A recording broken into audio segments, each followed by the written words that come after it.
Hello. हाँ बच्चे, आवाज आ रही मेरी? हाँ सर। Okay good. तो कहाँ पे?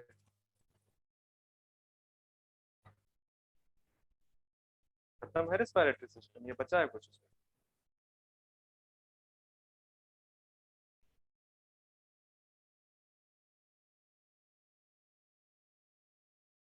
हाँ सर, एक बार नोट्स दिखाओ। हल्का है। Respiratory system, pathway, spiral, strength, trachea, two pairs है। किससे कवर्ड है स्पाइरल? दिखा तो कुछ ही नहीं है। अच्छा। Okay okay okay.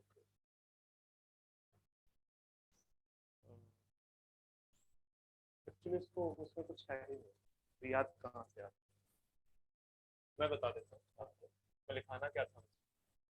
जो स्क्लेराइड्स है, तो सर स्क्लेराइड कह रहा हूँ जो क्या है, स्पाइरिकल। ठीक है, तो स्पाइरिकल्स के बीच में यहाँ पे आपके क्या है, सर्कुलेटरी मसल, जिनको आप क्या बोलते हैं, स्फिंक्टर। ठीक है, तो स्फिंक्टर से ही क्लोज और ओपन होता है। और इसके ऊपर एक स्क्लेराइड्स की लेयर है। ठीक है, इसके ऊपर भी तो स्क्लेराइड प्रेजेंट है ना, उस स्क्लेराइड का नाम है पेरिटेल। तो आप ये लिख सकते हो, स्क्लेराइड दैट कवर,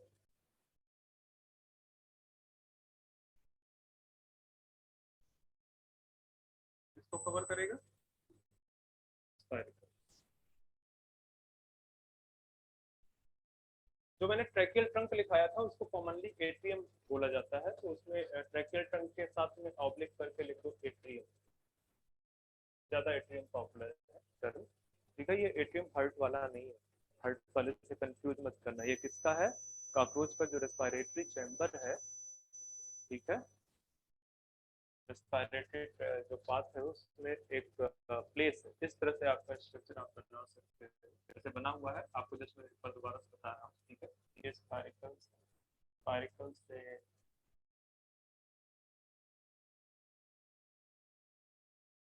आप इस तरह से बोल सकते हो। तो बेसिकली ये वाला जो चैम्बर है ना, मैं इसी की बात कर रहा हूँ।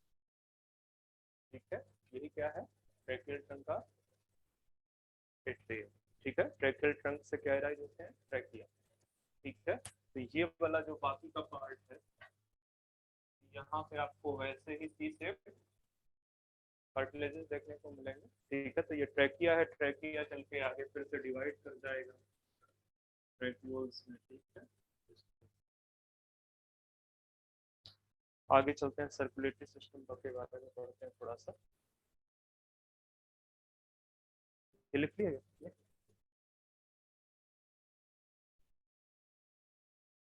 अभी फिर से टेस्ट हुआ क्या कल? नहीं हुआ? वो तो हुआ है टेस्ट।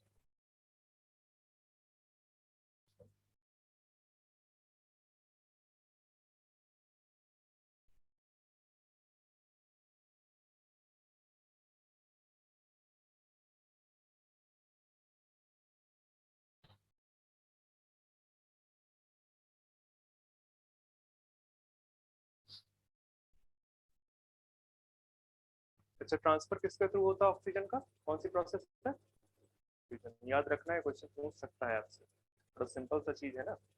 जनरली आजकल आपके पेपर में सिंपल चीजें ज्यादा पूछी जा रही हैं, और सिंपल चीजें कई बार बच्चा पढ़ता नहीं है तो भूल जाता है, मतलब थोड़ा एक आध बार पढ़ा हुआ होता है तो भूल ही जाओगे। ठीक है,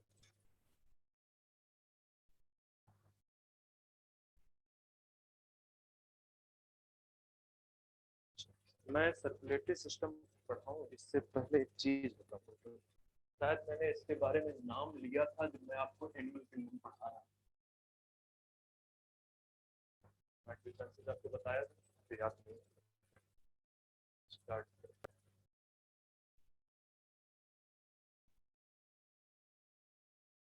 रेटिंग तो आप डाल दो सर्कुलेटरी।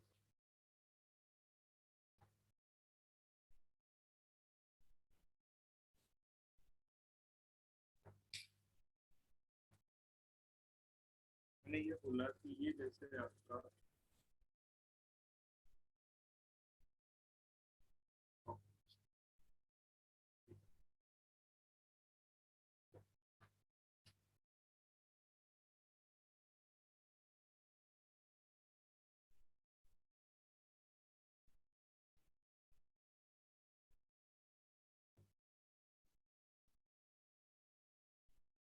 ये वाला पार्ट आपको पता है कि ऊपर इसका हेड है और ये वाला ब्रेक।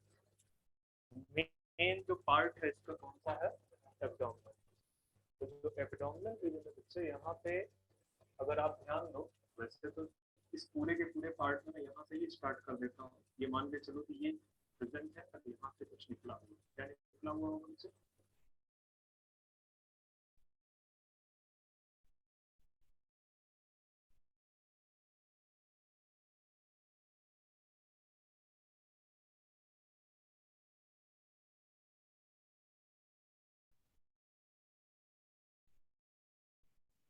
जस्ट रफली बना रहा हूँ।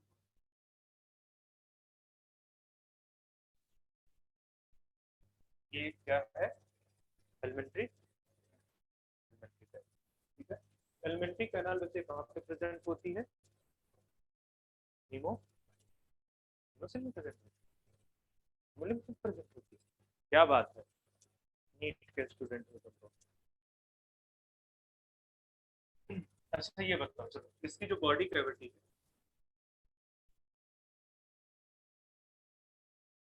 कैसी? आर्थ्रोपोड्स में जो बॉडी कैविटी प्रेजेंट है वो कैसी?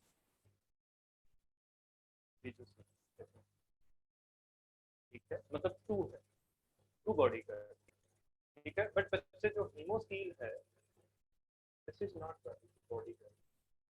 हीमोसील क्या है? ये बॉडी कैविटी नहीं है, नॉट द। आप क्या बोल सकते हो सिंपली इसको? कैविटी, सिर्फ कैविटी बोल सकते हो, ये बॉडी कैविटी नहीं है। क्यों नहीं है?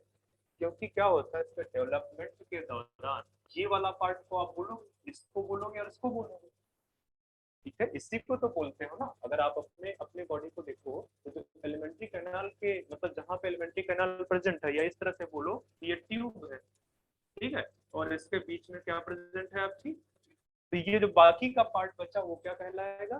बॉडी कैविटी, सीलोम कहलाएगा। सेम चीज तो यहाँ पे भी, ठीक है, सेम चीज है। यहाँ पर प्रॉब्लम क्या है कि इसकी बॉडी कैविटी धीरे धीरे करके कॉन्स्ट्रक्ट करो, या ये बोलो कि वो अपना साइज जो है वो धीरे धीरे करके रिड्यूस होता चला जाता है, ठीक है। और वो जो बाकी का स्पेस बचता है, that space is covered by haemo. तो जो खाली स्पेस बचा उसमें क्या भरा होता है? हीमोलिम्फ, ठीक है।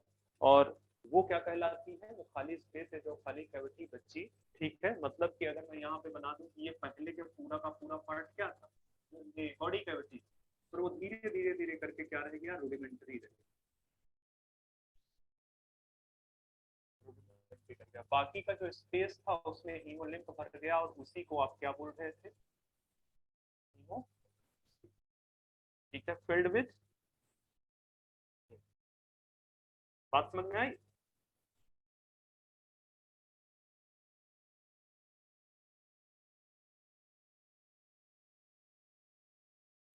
मैं ये क्यों बता रहा हूँ तुमको?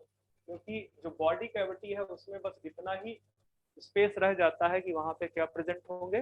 Reproductive, whether it is testis with our ovum, ठीक है। सिर्फ उतना ही स्पेस रह जाता, बाकी पूरा का पूरा स्पेस जो है क्या कहलाता है? हीमोसील। तो दिमाग में रखना कि हीमोसील बेसिकली बॉडी कैविटी नहीं है, ठीक है। इसमें हीमोलिम्फ भरा हुआ है, और हीमोलिम्फ के बारे में बाद में बात करता हूँ। ये चीज आपको समझ में आ गई थे, ठीक है। यहाँ पे सपोज कर लो ये मैं आपका आपको पिक्चर बना रहा हूँ, मतलब कॉम्पोजिशन।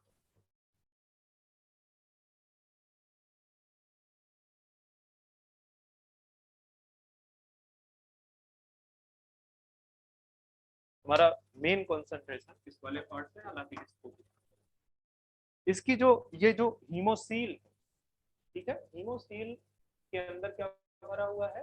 हीमोग्लोबिन, ठीक है। और आप याद करो कि इस तरह का कोई स्पेस जहां पे खुला क्या प्रेजेंट हो, लिक्विड, उसको हम क्या नाम देते हैं? साइनसेस, साइनस, ठीक है। तो एक हेड वाला जो रीजन है जहां पे हीमोलिम्फ भरा हुआ है, हेड में कौन सा साइनस प्रेजेंट है? हेड साइनस, ठीक है। ध्यान देना किस तरह से लिखते हैं साइनस, ठीक है। और ये जो पूरा का पूरा पार्ट है, इसको इसमें दो डायाफ्राम प्रेजेंट है, एक डॉर्सल डायाफ्राम, दूसरा वेंट्रल डायाफ्राम, ठीक है। यहाँ पे दो diaphragm present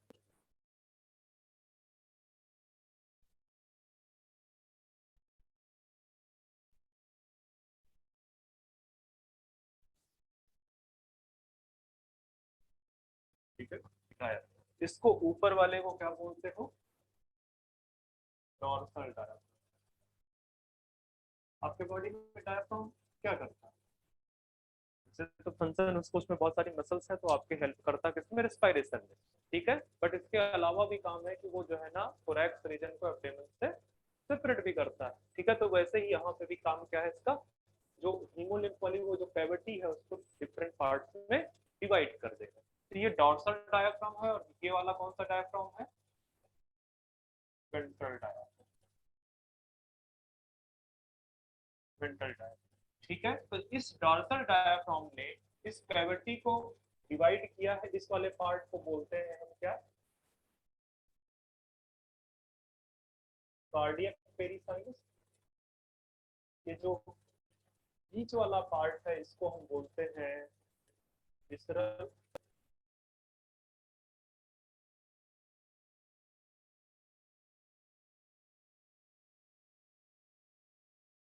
sinus,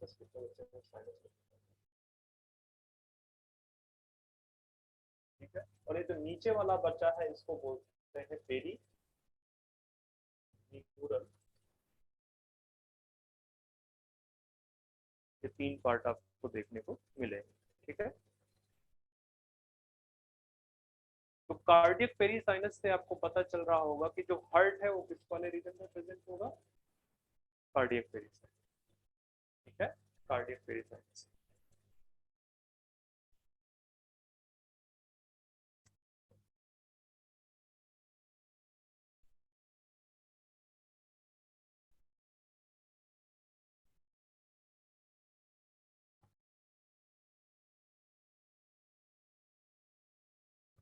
circulatory system है बेसिकली,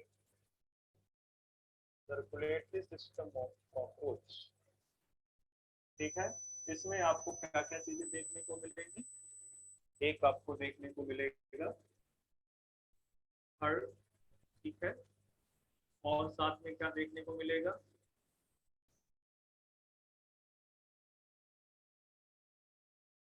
हीमोलिम्फ, और तीसरा क्या मिलेगा देखने के लिए,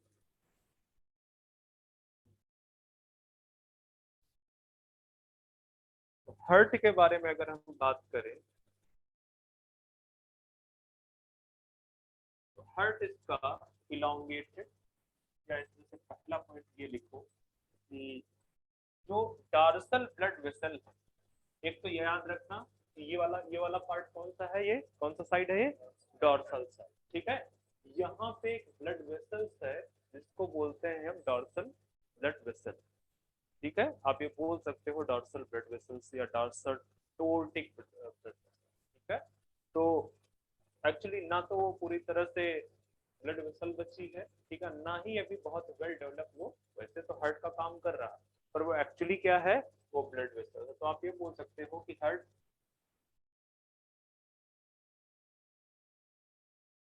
डॉर्सल ब्लड वेसल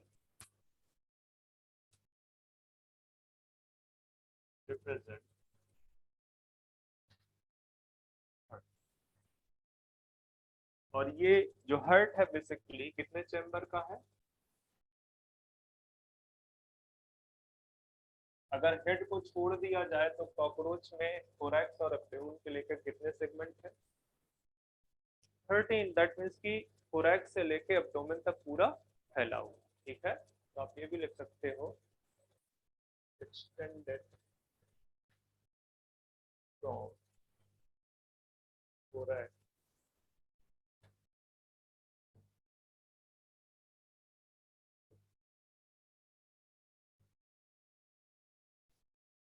या एंटीरियर टू पोस्टीरियर पार्ट, ऐसे भी बोल सकते हो, ठीक है। यहाँ पे लिखो फ्रॉम एंटीरियर टू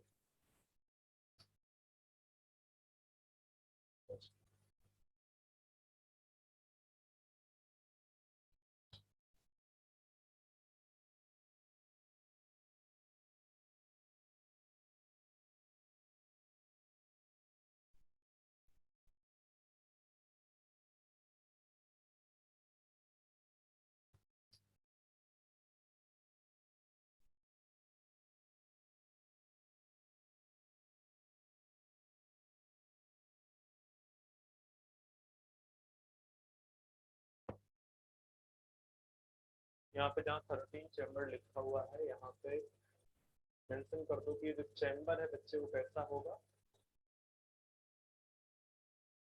फनल। ठीक है, तो यहाँ पे मैं एक पिक्चर बना देता हूँ, तो बहुत जरूरत है।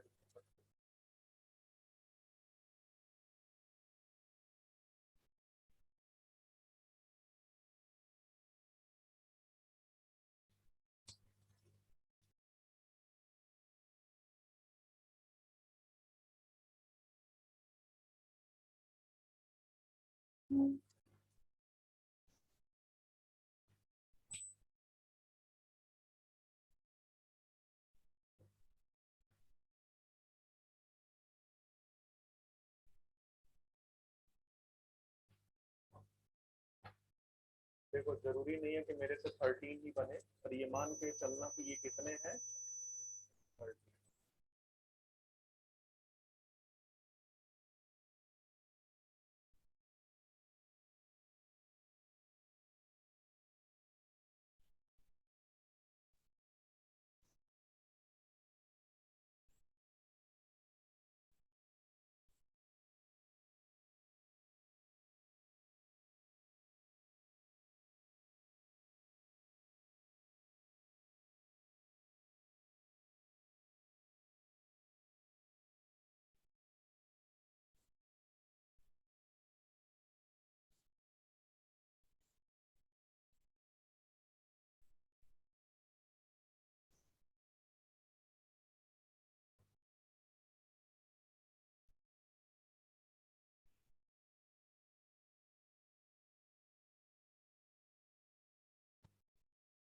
ये बेसिकली फनल शेप है, या आप इसको फ्लास शेप भी बोल सकते हो। ठीक है, फ्लास भी ऑलमोस्ट ऐसे ही दिखेगा।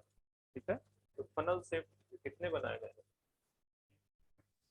9 ही बने। आप लोग अगर बना सकते हो तो 13 बना लेना।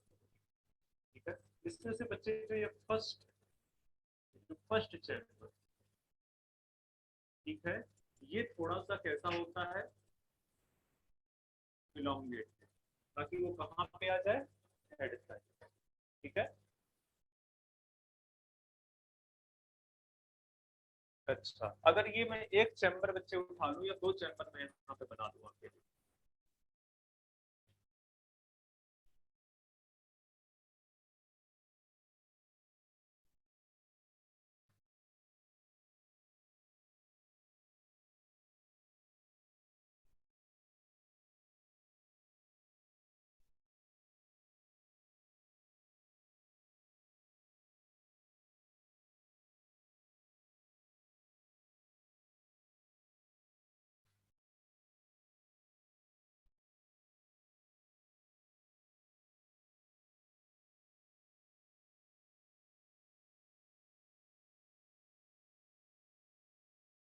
ठीक है, तो किस तरह से कुछ कुछ होगा जहाँ पे,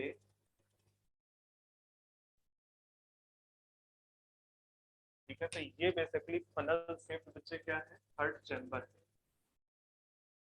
थर्ड चैम्बर जो कि फनल शेप। ठीक है, ये जो तुमको दो अपर्चर दिख रहे हैं, एक इस साइड से एक उस साइड से, ये अपर्चर को हम बोलते हैं ऑस्टियम। ठीक है, और ये जो रेड से अपर्चर दिख रहा है,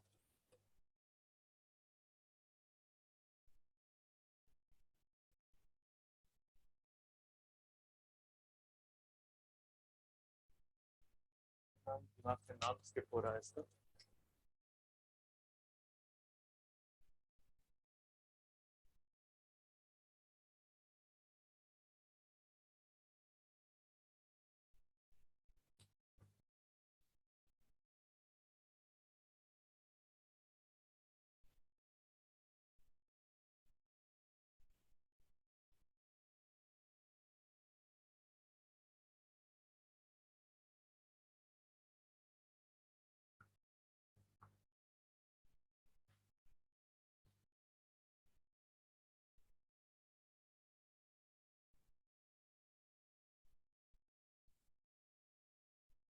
हाँ, सिंपली बॉल।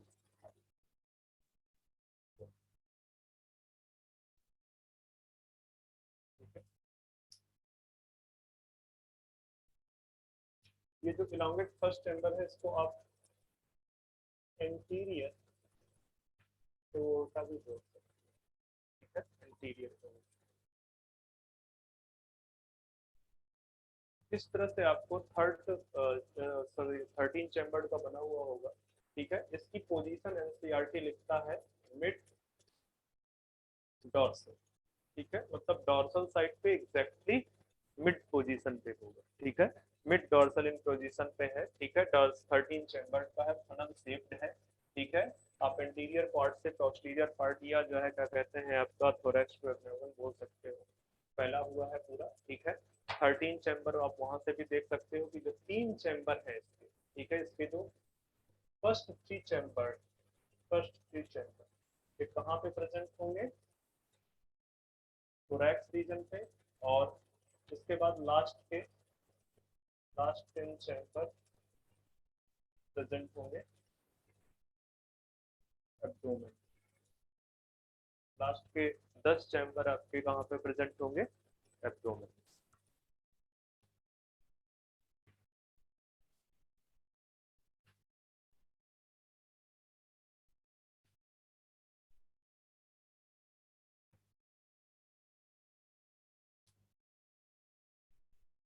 दूसरी चीज मैं बोल रहा था आपको, हीमोसिल तो कुछ लिखाने की जरूरत है नहीं है, ठीक है। ये कैविटी है, या आप इसको सीधे सीधे बोल सकते हो ट्यूब फिल्ड स्पेस, ठीक है। कैविटी दैट कंटेन हीमोन एंड विसरल ऑर्गन फ्लोट या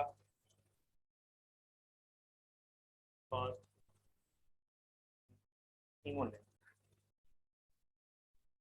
इसके प्रयोग में विसरल ऑर्गन क्या करते हैं, फ्लोट कर रहे हैं या बात कर रहे हैं, ठीक है, इस तरह से बोल सकते हैं।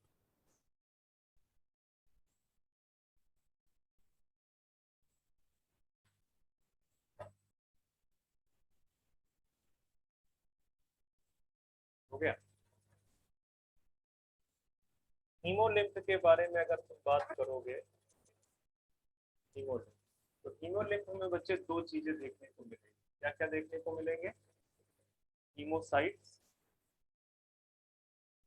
अच्छा, एनसीईआरटी इस तरह से लिखता है कि जो ब्लड है इसका, किसका, कॉकरोच का, the blood of cockroach is known as haemolymph. तो आप इसको भी लिख सकते हो, ब्लड ऑफ कॉकरोच, इस तरह लिख सकते हो, ब्लड ऑफ कॉकरोच, ठीक है। तो इसमें हीमोसाइट्स मिलेंगे बच्चे। हीमोसाइट्स क्या है, ब्लड सेल्स। जो ब्लड सेल्स हैं उनको हीमोसाइट्स। और बाकी क्या देखने को मिलेगा, प्लाज्मा। एक और चीज ध्यान में रखना कि नो रेस्पिरेटरी पिगमेंट, कोई रेस्पिरेटरी पिगमेंट प्लाज्मा में प्रेजेंट नहीं। बाकी सारा कंपोजिशन ऑलमोस्ट उसमें वैसे ही हो। हीमोलिम्फ में या प्लाज्मा में इसके एक प्रोटीन प्रेजेंट होती है, और मेरे दिमाग से स्किप हो रहा है, मैंने शायद एनिमल किंगडम में बताया हुआ है। प्रोटीन, ना ना प्रोटीन नहीं, पॉलीसैकेराइड। पॉलीसैकेराइड मैंने पढ़ाया है, बायोमॉलिक्यूल।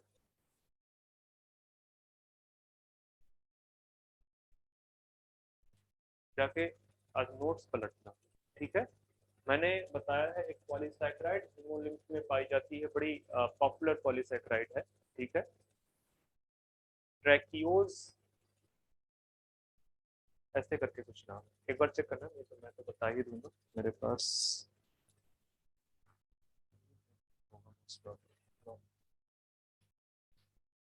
ये उस वाले में होगा, बायोमॉलिक्यूल चैप्टर में, इस चैप्टर में आपको देखने को नहीं मिलेगा।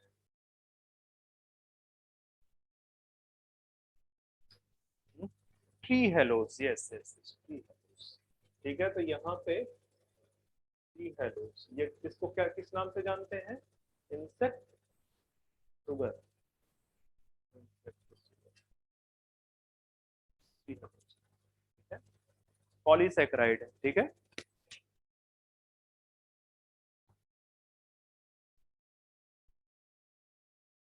ये बात हो गई hemolymph की। थोड़ा सा जो है ये देखते हैं कि पाथवे क्या होगा, पाथवे, ठीक है। और हीमोलिम्फ, हीमोलिम्फ का पाथवे क्या होगा।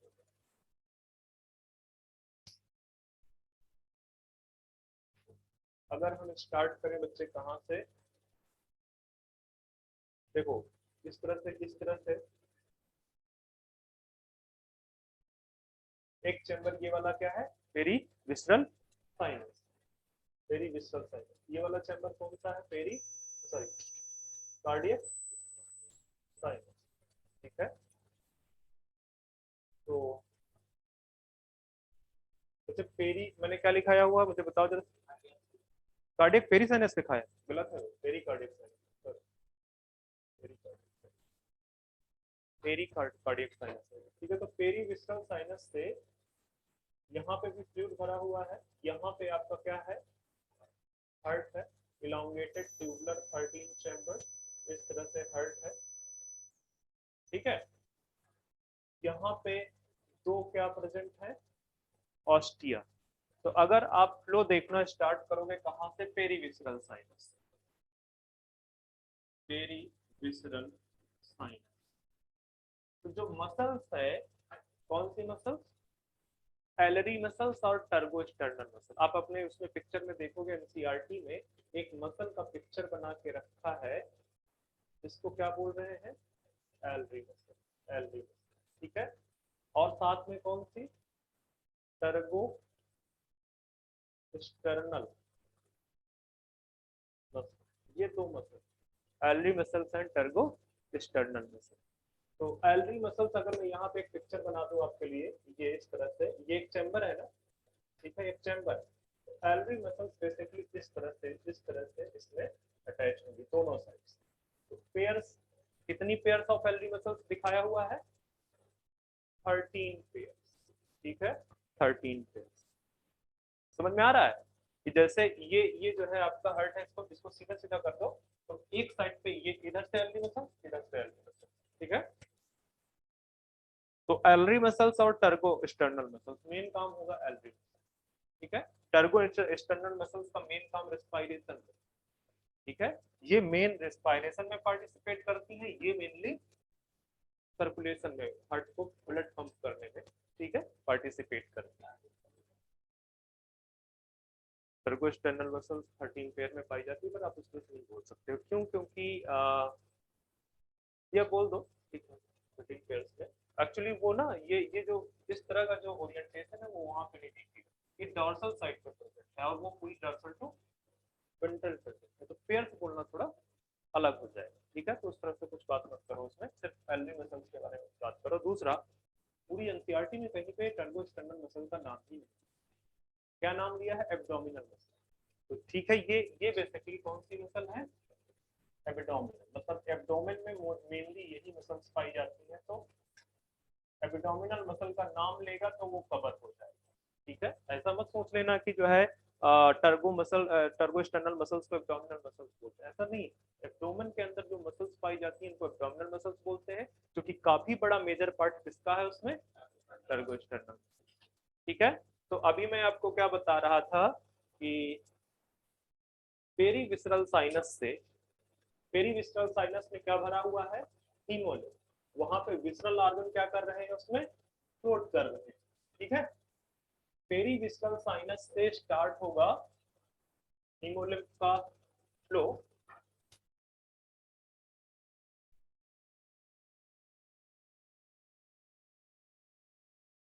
और ये जाएगा ऑस्टिया के थ्रू हार्ट, ठीक है, इन हार्ट थ्रू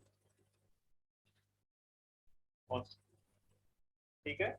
जैसे ही कॉन्ट्रैक्शन होगा, ऑस्टिया क्या कर जाएंगे, ओपन कर जाएंगे, और ब्लड क्या कर दिया जाएगा, अंदर हार्ट में, हार्ट के चैम्बर्स में पंप कर दिया जाएगा, ठीक है। अच्छा, एक चीज होती है कि ये जो ऑस्टिया है, इनमें ब्लड इंटर तो कर सकता है पर वापस नहीं आ सकता, वापस आएगा तो अपने आप क्या हो जाएंगे, बंद हो जाएंगे, ठीक है। तो याद रखना कि जो एंट्री है, मतलब ये जो ऑस्टिया है यहाँ पे, ये जो ऑस्टिया है, ये ऑस्टिया में ब्लड इंटर तो कर सकता है पर वापस नहीं आएगा। ठीक है, तो हार्ट में आ गए थ्रू ऑस्टिया, इसके बाद फिर हार्ट से चलेंगे थ्रू वॉल्व्स। ठीक है, migrate to anterior part to valve of chamber, valve of heart,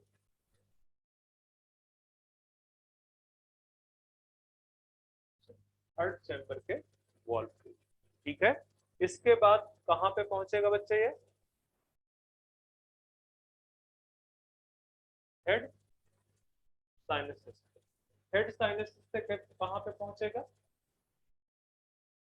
वापस से पेरी, या इसको आप सीधे सीधे मिला दो, पेरीविस्रल साइनस। ठीक है, कार्डियक साइनस का मतलब है अगर बीच में डालना चाहो तो वहां डाल दो, बेटर होगा, अच्छे नहीं तो तुम लोग कंफ्यूज हो। पेरी कार्डियक,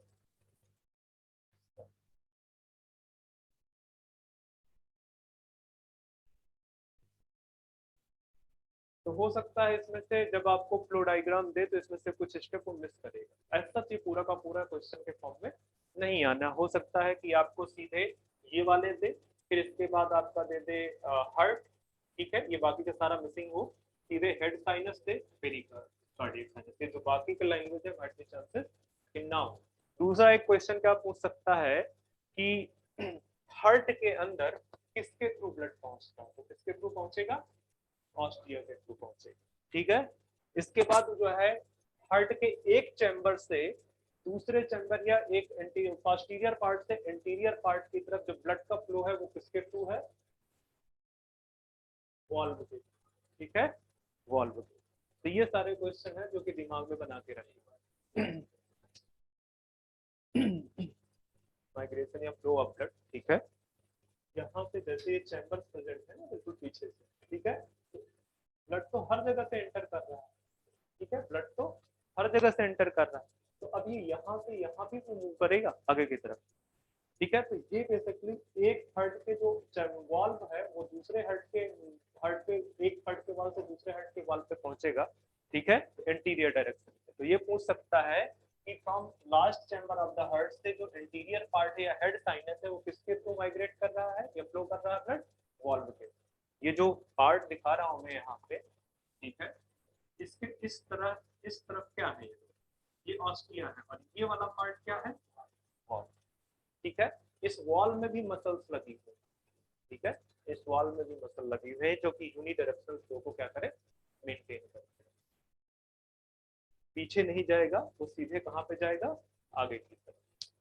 तो आपके एनसीईआरटी में एक पिक्चर बना है, उस पिक्चर को आप बना लेना। ठीक है, उसमें इस तरह से हार्ट के चैम्बर दिखाए गए हुए हैं, इस तरह से हार्ट के चैम्बर दिखाए गए हुए हैं, और यहाँ पे बच्चे क्या लगाया हुआ है? Salary muscle.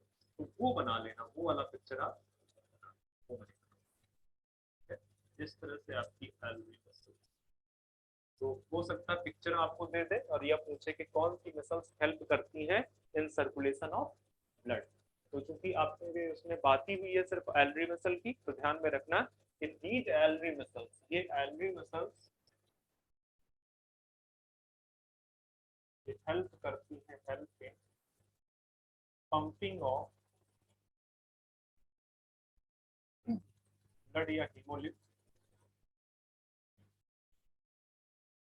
From pericardiac sinus. अगर पेरीविस्रल साइनस भी आ जाता तो कंफ्यूज मत होना। ठीक है, टू हार्ट टू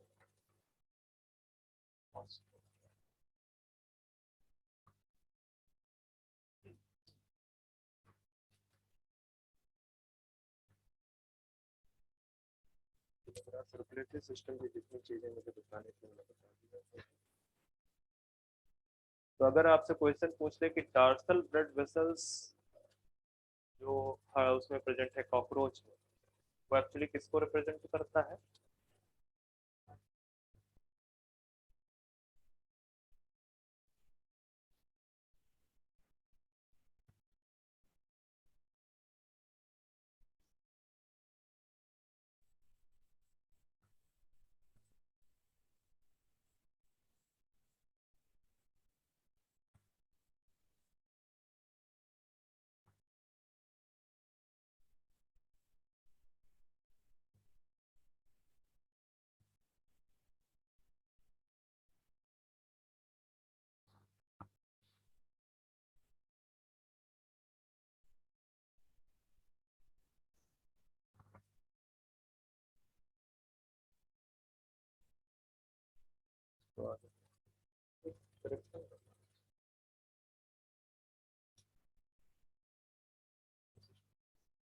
लास्ट वाला जो है यहाँ पे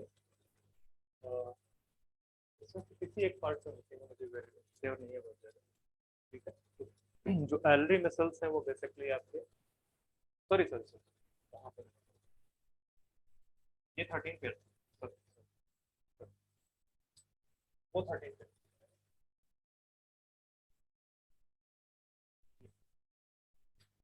ऑस्टी, ये आपकी कितनी है, 12 है। और साथ में एक चीज और लिखो, प्रेजेंट ऑन ईदर साइड। ठीक है, दोनों साइड पे इस तरह से प्रेजेंट है,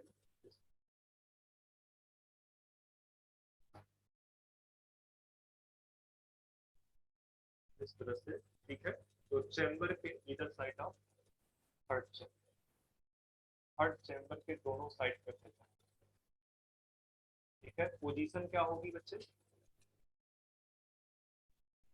हार्ट चेंबर के रिस्पेक्ट में, ये हार्ट चेंबर के रिस्पेक्ट में position, left left heart chamber के रिस्पेक्ट में, ऐसे तो डॉर्सल साइड पे दोनों प्रेजेंट है ना। ठीक है, पर अगर हार्ट चेंबर के रिस्पेक्ट में बोलोगे तो ये कैसी होगी, left with respect to heart।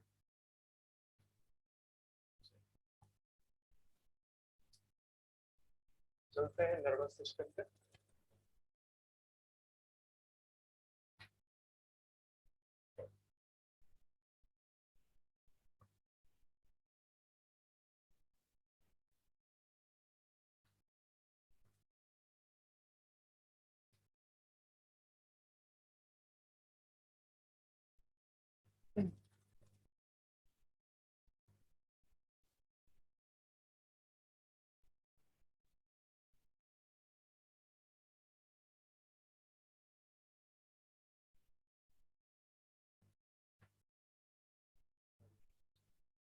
कहाँ पे लोकेटेड होगा बच्चे, मिड वेंट्रल। एनसीईआरटी में हार्ट के लिए सीधे सीधे लिखा है मिड डॉर्सल। ठीक है, यहाँ पे ये मिड वेंट्रल है, तो माइट बी चांसेस कि मिड को हटा भी सकता है, जरूरी नहीं है कि मिड को बोले ही। ठीक है, वेंट्रल भी बोल सकता है और मिड वेंट्रल भी बोल सकता है।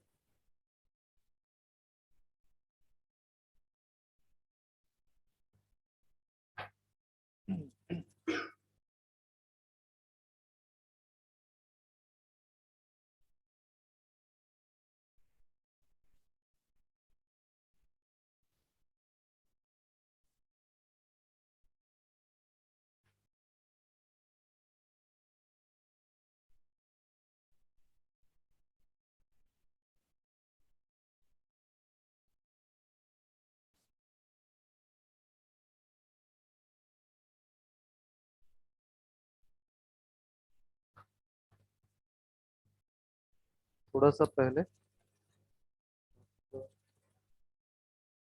पिक्चर देखो,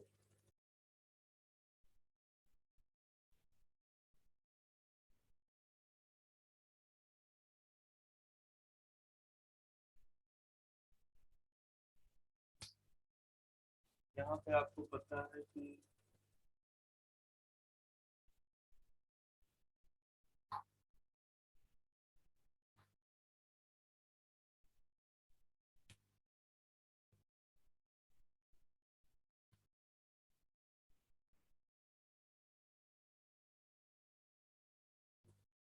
ये एलिमेंट्री कैनाल है।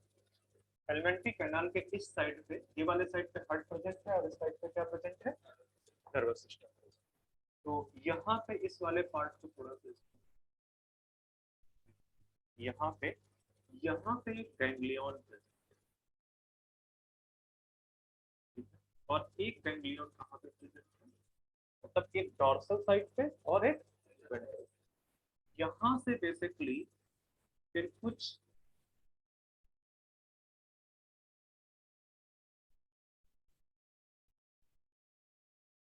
पेयर्ड गैंग्लियंस, ठीक है, पेयर्ड गैंग्लियंस।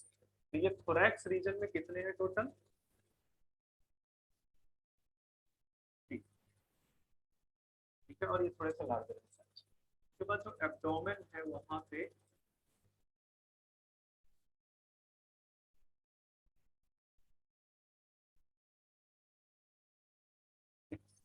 ठीक है। तो एनसीईआरटी क्या लिखता है कि जो नर्वस सिस्टम है कॉकरोच का वो मिड डॉर्सल पोजीशन पे है, consist of a series of fused segmented ganglia. तो ये पॉइंट आप लिख लो पहले कि मिड वेंट्रल इन पोजीशन है, एंड लिख दो कंसिस्ट ऑफ, ये जो नर्वस सिस्टम है in case of cockroach, series of segmented fused ganglia. ठीक है, consist of series of segmented fused ganglia.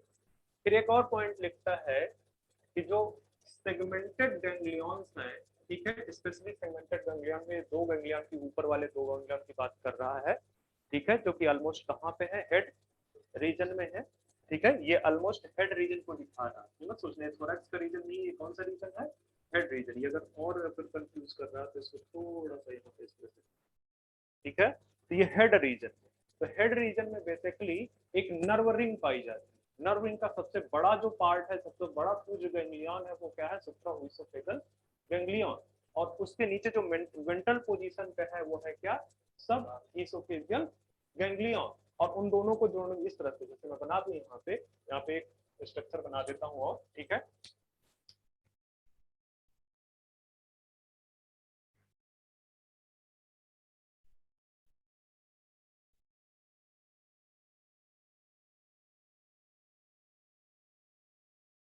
ये इस तरह से एक दूसरे से कनेक्टिव के थ्रू क्या होंगे, connected.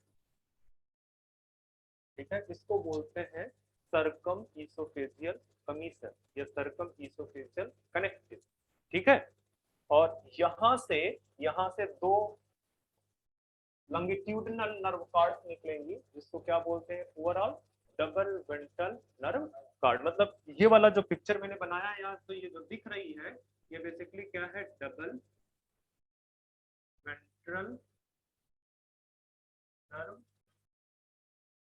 Card, double ventral nerve card. ठीक है, तो आप यहाँ पे भी उस चीज को बना दो।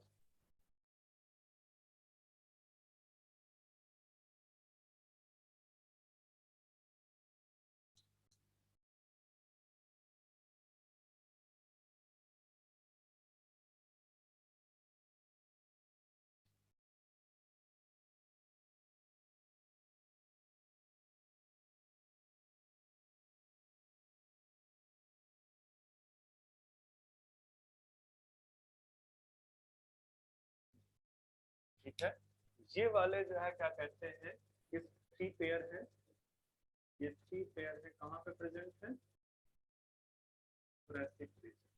तो इनको आप किस नाम से भी बोल सकते हो, थोरैसिक गैंग्लिया। ये जो बाकी के हैं, सिक्स बना लेते हैं, फाइव भी बना,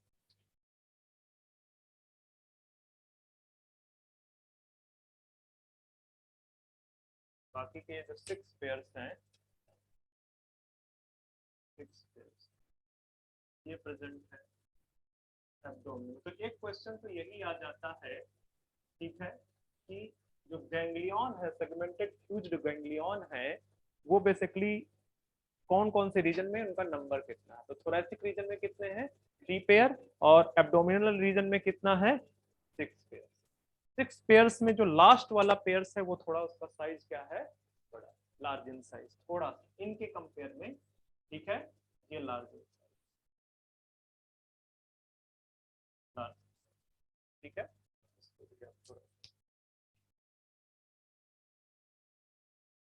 अब इनके लेबल कर दो इसको। ये जो ऊपर वाला दिख रहा है ये क्या है, सुप्रा इसोफेजियल। ये ऊपर वाला तो कॉपी कर लिया होगा ना, इरेज कर दो।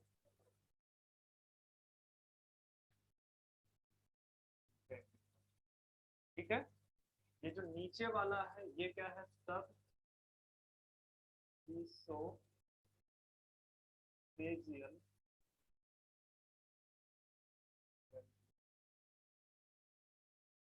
सुप्रा इसोफेजियल गैंग्लियन एंड सब इसोफेजियल। ये जो दोनों गैंग्लियन को जो आपस में कनेक्ट कर रहा है उसको बोलते हैं सरकम नर्व रिंग को पूरे को पूरे। ये जो पूरा पार्ट है उसको क्या बोलते हैं, ठीक है। तो ये जो है सरकम इसोफेजियल। 19 बस एनसीईआरटी क्या लिखता है इसको, ये बेसिकली बच्चे सरकम इसोफेजियल कनेक्टिव, तो मैं सीओ डॉट कनेक्टिव लिख देता हूँ, ठीक है। मतलब कि जो डॉर्सल एंड वेंट्रल गैंग्लियन है ये किस पोजीशन पे है, डॉर्सल, और ये वाला किस पोजीशन पे है, वेंट्रल। तो ये जो दोनों गैंग्लियन है बेसिकली ये किससे कनेक्टेड है, कनेक्टिव। और ये पूरा का पूरा स्ट्रक्चर, अब अगर आपको एनिमल किंगडम में आपको कोर्स जब मैंने पढ़ाया था तब आपको याद होगा तो मैंने बोला था कि यहाँ पे क्या पाई जाती है, नर्व रिंग। तो ये तीनों को मिला के क्या होता है, इसको क्या बोलते हैं, नर्व रिंग, ठीक है।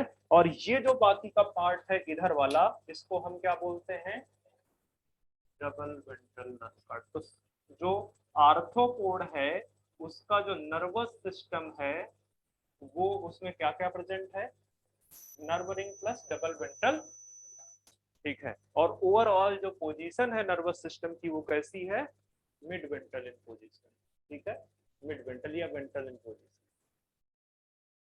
तो ये आपको साथ समझ में आ गया।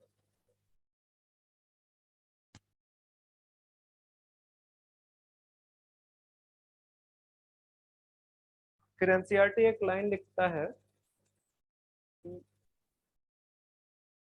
ये वाला जो एक पेयर है किसका, थोरेसिक रीजन पे जो गैंग्लियन प्रेजेंट है, यहाँ से कुछ पेरीफेरल नर्व्स निकलती है। सर मुझे इतना बताने की जरूरत नहीं होगी अभी, वैसे तो आगे मुझे बताना ही है, पढ़ाना ही है। जो नर्वस सिस्टम है, नर्वस सिस्टम में कितने टाइप के नर्वस सिस्टम आपके बॉडी में मिलते हैं, सेंट्रल, पेरीफेरल एंड ऑटोनोमस, ठीक है।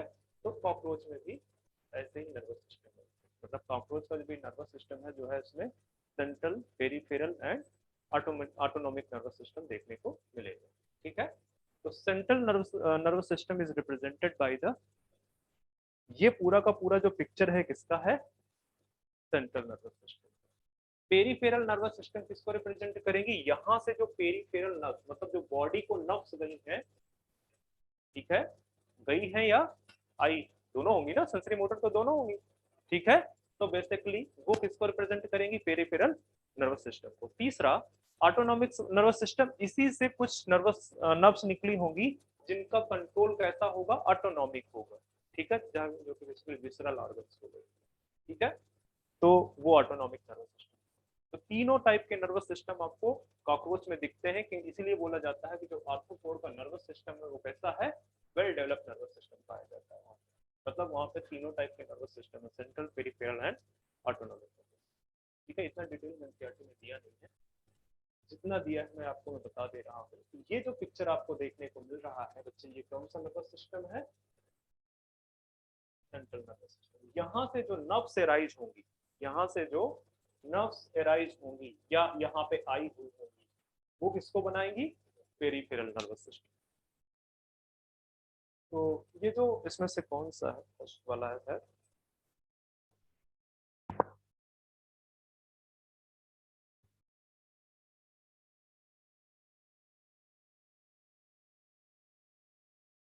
ठीक है। हम एनसीईआरटी ने एक्चुअली नीचे वाले की नहीं ऊपर वाले की बात की हुई है, तो हम उसी को लिखाएंगे।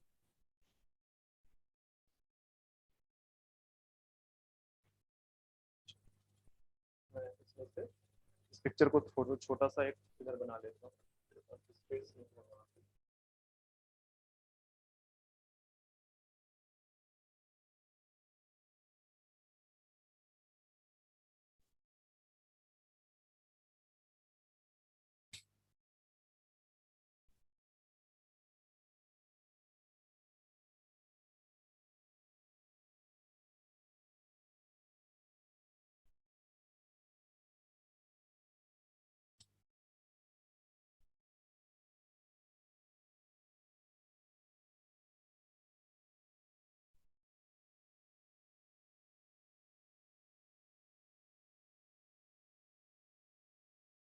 ये सुप्रा इसोफेजियल गैंग्लियन है, सुप्रा इसोफेजियल। सुप्रा इसोफेजियल गैंग्लियन से 3 पेयर्स, यहाँ पे लिख दो, from supra oesophageal ganglion,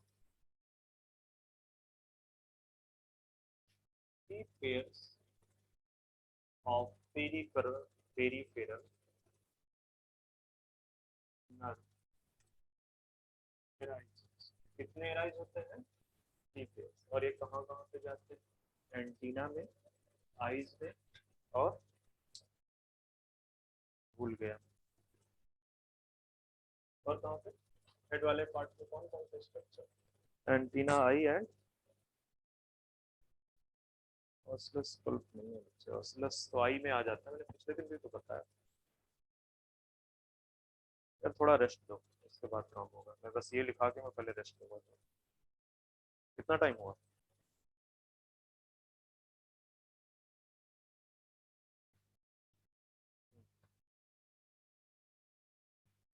peripheral nerve arises, इसमें इस तरह से बना देना। नीचे मेरे पास स्पेस नहीं, मैं लिख देता हूँ ऊपर की तरफ। 1 पेयर जो है इसमें से goes to antennae, pair of antennae present होते हैं। दूसरा pair, another 1 pair goes to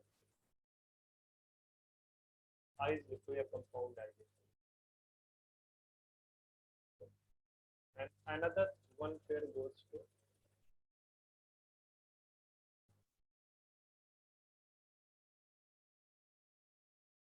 nerve, या सीधे लिख दो बच्चे इसको, ये भी बोलते हैं।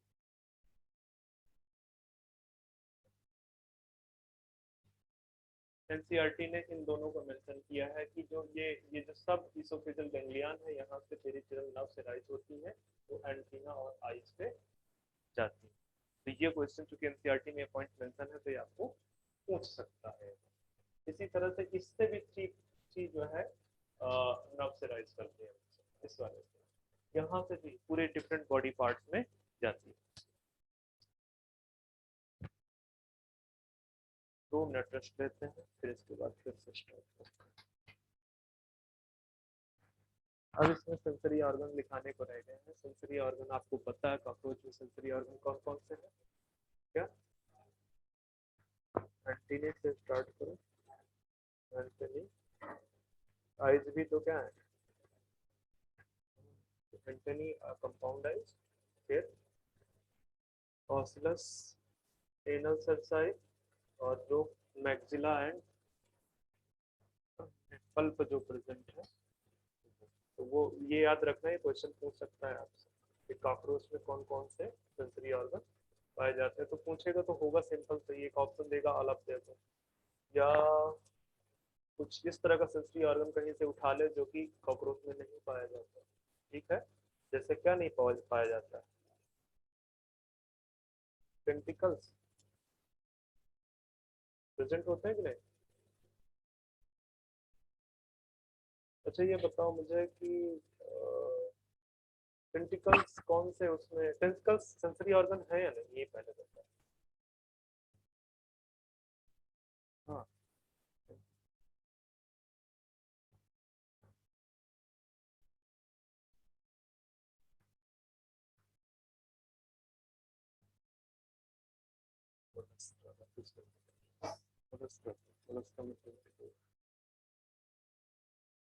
हाँ दोनों सेंसरी ऑर्गन है, पर इसका मतलब ये थोड़ी है कि तुम कह दोगे कि सेम है। ठीक है,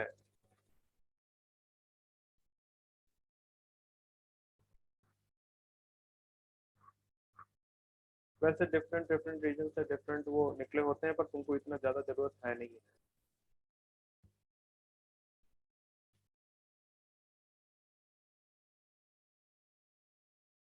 लिख दो बच्चे, पहले लिख दो, मैं बैठ के दिखा देता हूँ।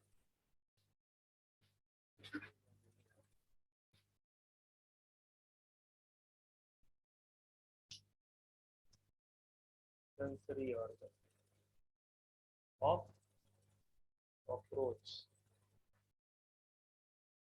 एंटनी बाइक में दोनों आ गए, ठीक है, कंपाउंड एंड सिंपल। और तीसरा आपका लेबियल पल्प है।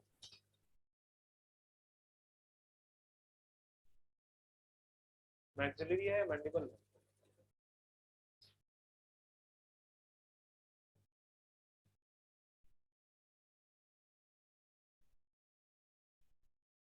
हो सकता है कि नाम ना दे, सीधे क्या दे दे, पल्प, ठीक है। और साथ में एनल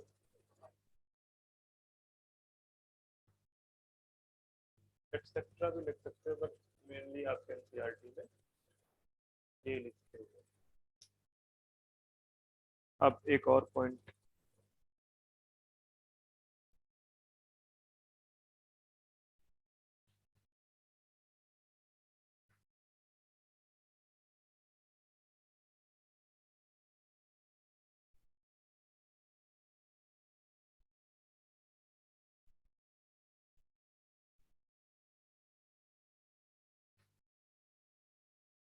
तो आप अगर आप देखोगे कि जो नर्वस सिस्टम है, नर्वस सिस्टम का मेजर पार्ट कहाँ पे पड़ेगा,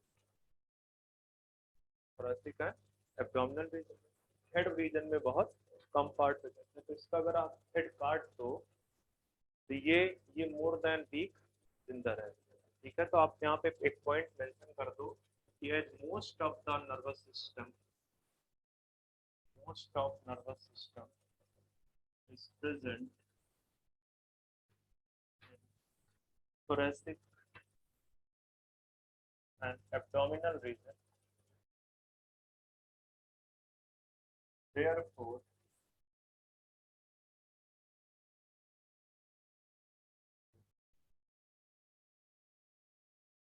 the head is cut off, head of cockroach is cut off, cockroach still survive more than a cockroach still survive for more than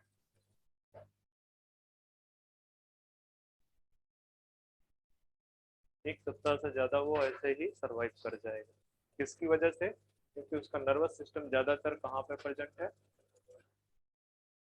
ठीक है। सर नर्वस सिस्टम में NCERT ने जो लिखा था वहाँ पे एक पॉइंट मैंने छोड़ा है, कौन सा, यहाँ पे मैंने लिखाया था कि मिड वेंट्रल पोजीशन है, series of few segmented ganglion है, ठीक है, that are connected by two longitudinal connective, ठीक है। इस तरह करके लिखा हुआ है, ठीक है। तो उसको आप लिख लेना, एग्जैक्ट सेंटेंस क्या है, या इसे लिख ही दो आप, दैट आर कनेक्टेड। पहले एक पॉइंट वाली बात कर रहा हूँ, जो पहले दो पॉइंट लिखा है वहीं पे जाके एक तीसरा पॉइंट ऐड कर दो। पहले दो पॉइंट जो मैंने लिखा है वहां पे जाके एक तीसरा पॉइंट ऐड कर दो, that are connected by two longitudinal,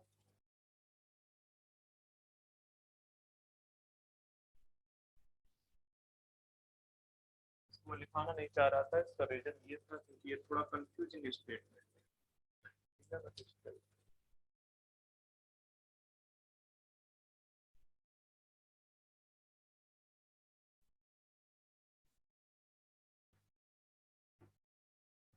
भी काफी बड़ा हुआ है।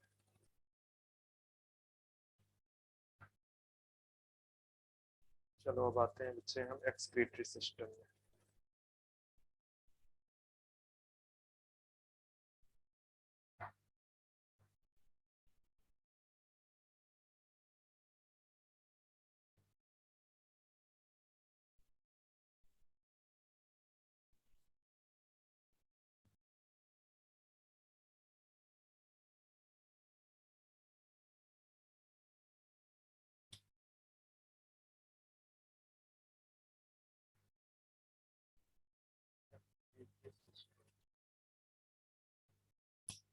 तो एक्सक्रीटरी सिस्टम है कॉकरोच का, मेनली या इससे पहले लिखो एक्सक्रीटरी, चलो ठीक, पहले लिखो मेन एक्सक्रीटरी या chief excretory organ of cockroach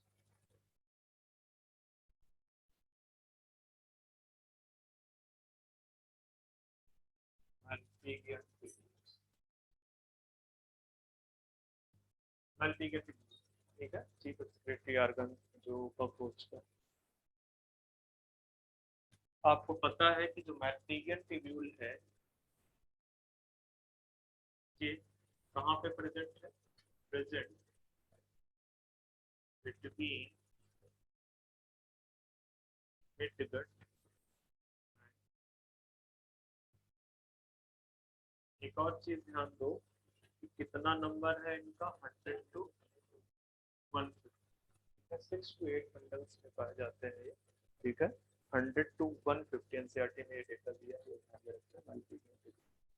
अगर मैं थोड़ा सा मैल्पिगन ट्यूब्यूल्स का आपको पिक्चर बनाऊं, ये है आपका मिडगट एंड हैंडगट।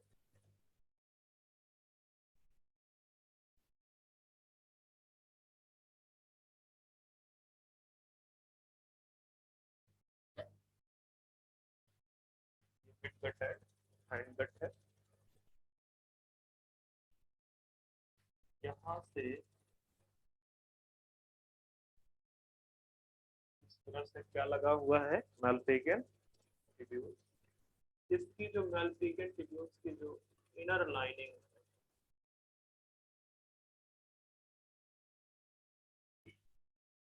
किस चीज की बनी होगी बच्चे?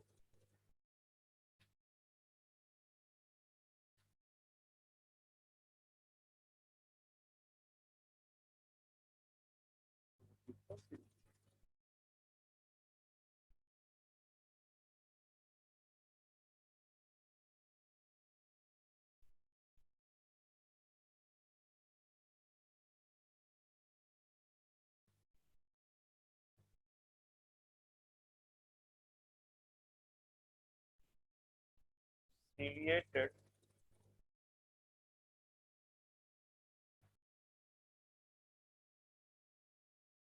dust border बोल सकते हैं, dust border।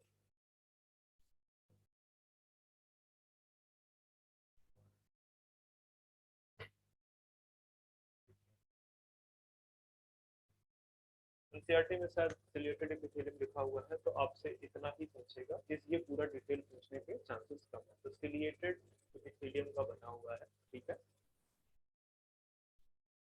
ये अब देखो इस ये कहाँ पे प्रेजेंट है, ये पूरा का पूरा जो स्ट्रक्चर है कहाँ पे प्रेजेंट है? इसके चारों तरफ क्या है ना, हीमोलिम्फस के चारों तरफ, ठीक है। हीमोलिम्फ में बच्चे क्या प्रेजेंट है? नाइट्रोजनस वेस्ट प्रेजेंट है, ठीक है, नाइट्रोजनस वेस्ट ही प्रेजेंट है। तो नाइट्रोजनस वेस्ट को वो किस फॉर्म पे चेंज, यहाँ पे नाइट्रोजनस वेस्ट को हीमोलिम्फ मतलब हीमोलिम्फ के अंदर जो नाइट्रोजनस वेस्ट है वो किस फॉर्म में प्रेजेंट है, ये करने का मतलब है।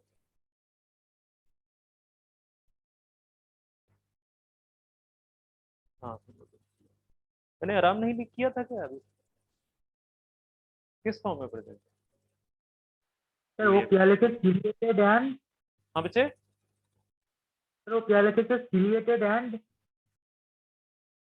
नहीं दिख रहा ना, ciliated and breast border cuboidal epithelium.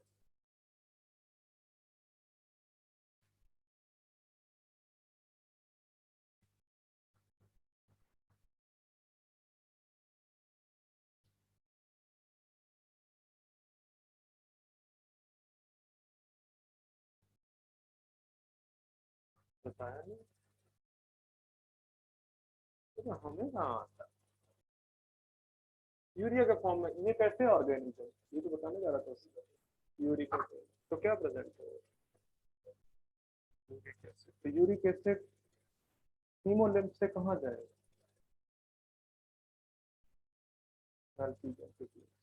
ठीक है, तो ये जो प्रोसेस है इसको क्या बोलोगे? ये सिक्रीशन होगा या जो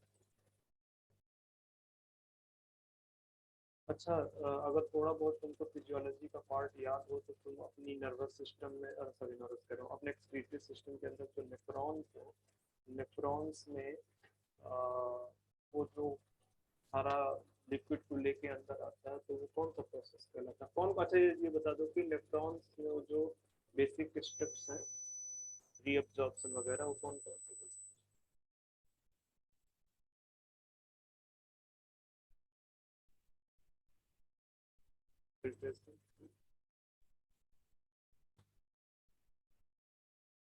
एब्जॉर्प्शन कुछ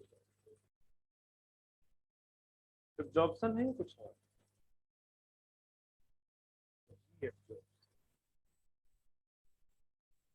एब्जॉर्प्शन टर्म तो वहाँ यूज नहीं, क्यों नहीं यूज? कि एक बार वो ऑलरेडी एब्जॉर्ब हो चुका है, कहाँ पे? इंटेस्टाइन। रीअब्जॉर्प्शन, ठीक है, और उसके बाद ट्यूबुलर सिक्रीशन।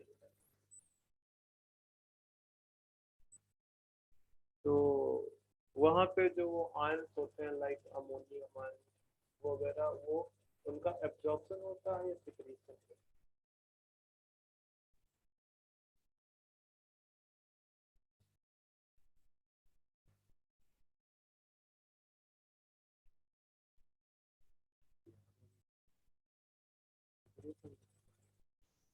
कोई चीज डायरेक्टली न आया करे तो इधर उधर से।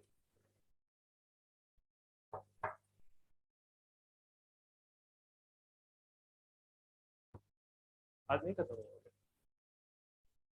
मुझे तो कुछ ऐसे ही लग रहा है।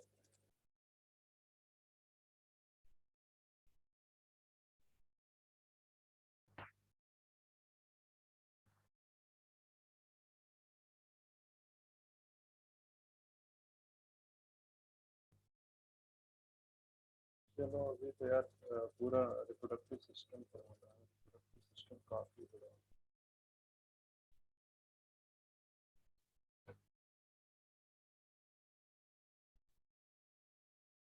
चलो डिस्कस करते हैं। अच्छा ये इसमें एक और चीज ऐड करने का है क्या? बात होता है अभी इस पे, अभी इस पे कंसंट्रेट करो। तो यहाँ पे बच्चे, यहाँ ये जो हीमोलिंफ है ना, हीमोलिंफ में प्रेजेंट है क्या? यूरेट, सोडियम एंड, ज्यादातर जो होगा पार्ट किसका होगा?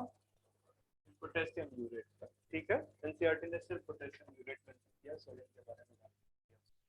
ठीक है, तो sodium and potassium urate present है, और क्या प्रेजेंट है बच्चे? H2O प्रेजेंट है, और क्या प्रेजेंट है? CO2 प्रेजेंट है। तो ये सब के सब अंदर आए, ये सब के सब,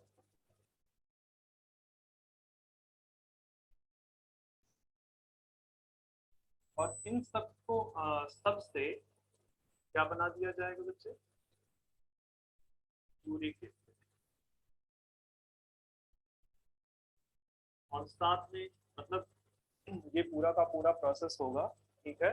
ये कार्बोनेट बनाएगा पहले, फिर कार्बोनेट से क्या बना देगा? यूरिक एसिड को अलग कर देगा, और ये जो सोडियम एंड पोटेशियम है इससे क्या बना देगा? पोटेशियम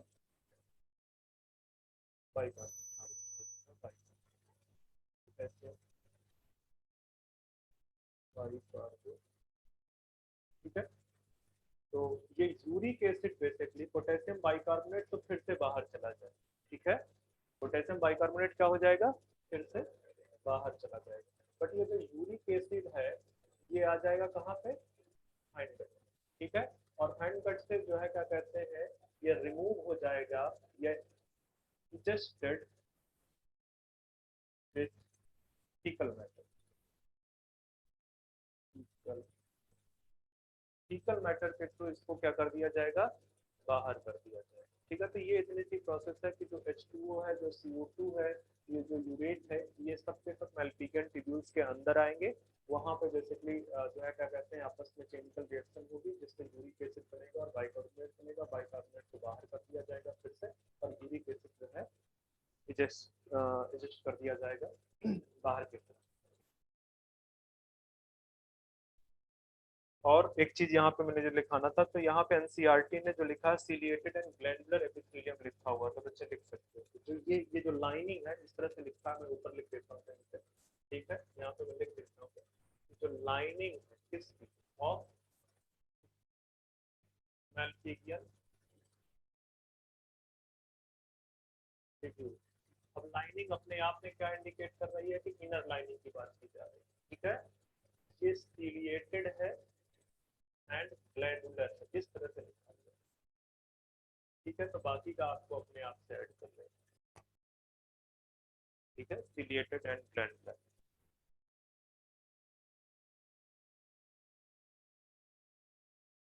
अच्छा, ये तो मेन एक्सक्रीटरी ऑर्गन था मैल्पिगियन ट्यूब्यूल। इसके अलावा कुछ और भी एक्सक्रीटरी ऑर्गन्स प्रेजेंट है, उनके नाम लिख लो, इतना नाम नहीं दिया है, ज्यादा कुछ नहीं दिया हुआ है एनसीईआरटी में।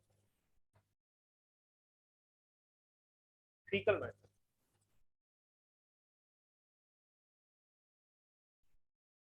FOECA।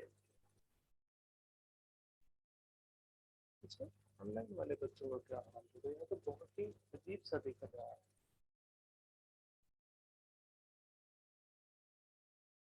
चलो, और एक इम्पोर्टेंट चीज बताने जा रहा हूँ, हाँ, अदर एक्सक्रीटरी ऑर्गन, एक्सक्रीटरी, तो इसमें से आप एक तो लिख दो फैट।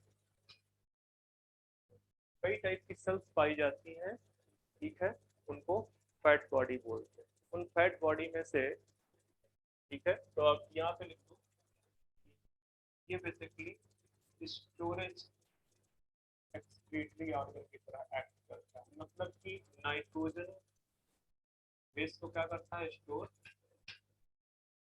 नाइट्रोजनस।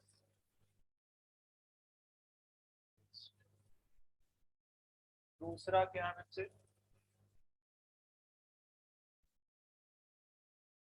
नेफ्रोसाइट। ध्यान में रखना, नाम नेफ्रोसाइट है, डेफिनेटली किसका काम कर रहा है, नेफ्रॉन की तरह मतलब काम कर रहा है एक्सक्रीटरी वेस्ट को रिमूवल का। पर ये प्रेजेंट होता है कहाँ पे, present at lateral wall of heart। Heart की लेटरल वॉल पे प्रेजेंट होती है ये सेल। ये बेसिकली सेल है, नेफ्रोसाइट क्या है, सेल है, जो कहाँ पे प्रेजेंट है, लेटरल वॉल ऑफ हार्ट पे प्रेजेंट है, ठीक है।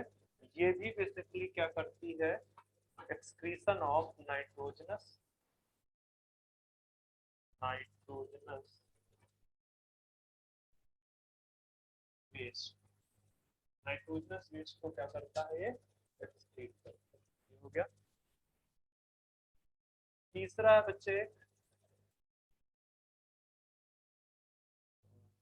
कौन सा,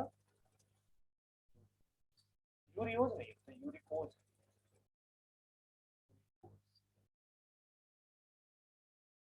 ये सिर्फ मेल में पाई जाती है, ठीक है। तो ये वाला पॉइंट इंपॉर्टेंट है, लिख दो, फाउंड इन या found only in male cockroach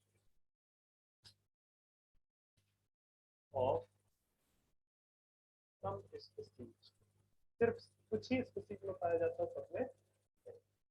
uricose gland हो गया, लेप्टोसाइट होगा, फैट बॉडी। ये जो फैट बॉडी में मैंने बोला ना कई टाइप की सेल्स होती है, तो जो बेसिकली इसको रिमूव करने का काम करती है वो है, उनको बोलते हैं यूरेट सेल।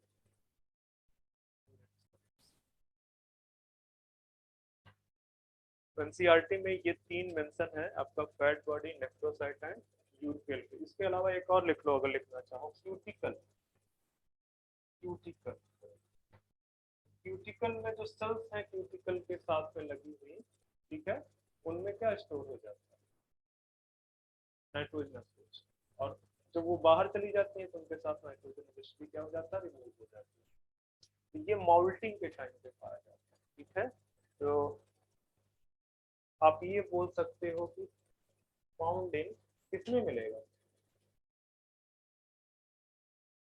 नेम, ठीक है, एक्सक्रीशन,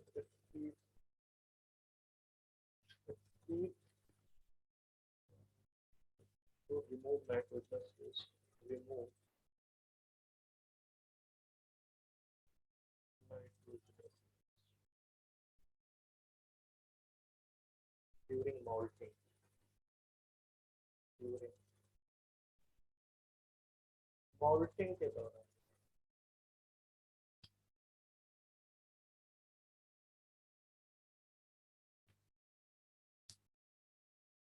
ये अगर एक्सक्रीटी हो गया, चलते हैं सीधे रिप्रोडक्टिव। ठीक बचा है ना reproductive organ.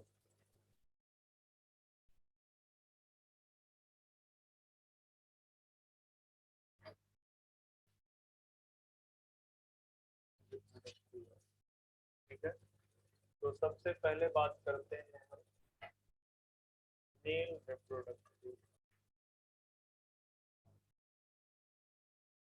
Male reproductive organ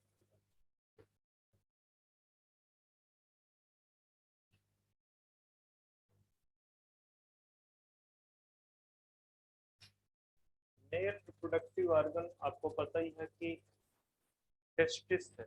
ठीक है, consist of a pair of testis. Picture देख लो इतने में।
ज्यादा बातें करने का मन कर रहा है क्या बात?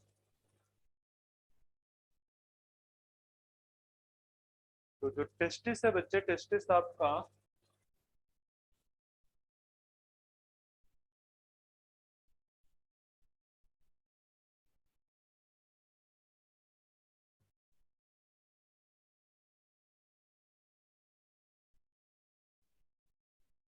consist of a pair of testis which is present in the testis। कहाँ पे present है? 4 to abdominal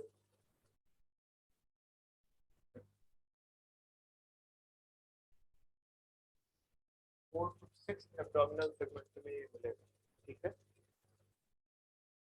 ये जो बीच का पार्ट है यहाँ पे कुछ इंपॉर्टेंट ग्लैंड्स देखने को मिलेंगे। एक ग्लैंड होगी जिसको बोलते हैं मशरूम ग्लैंड, जो कि किस तरह की दिखती है? मशरूम शेप की दिखती है। मशरूम ग्लैंड में 3 पार्ट होते हैं, small tubule, long tubule and seminal vesicle. ठीक है, तो चूंकि ये पार्ट हम पहले बना लेते हैं।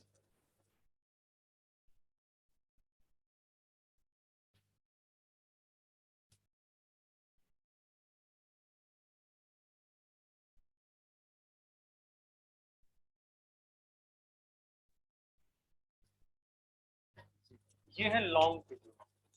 लॉन्ग ट्यूब्यूल यहाँ पे आपको कुछ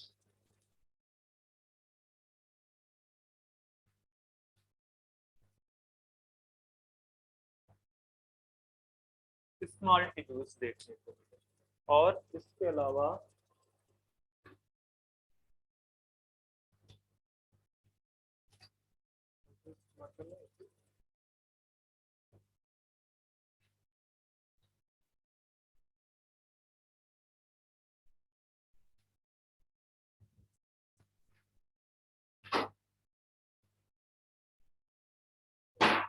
और इसको ब्लू मार्कर भी बना लो। यहाँ पे आपको कुछ सैक लाइक जैसे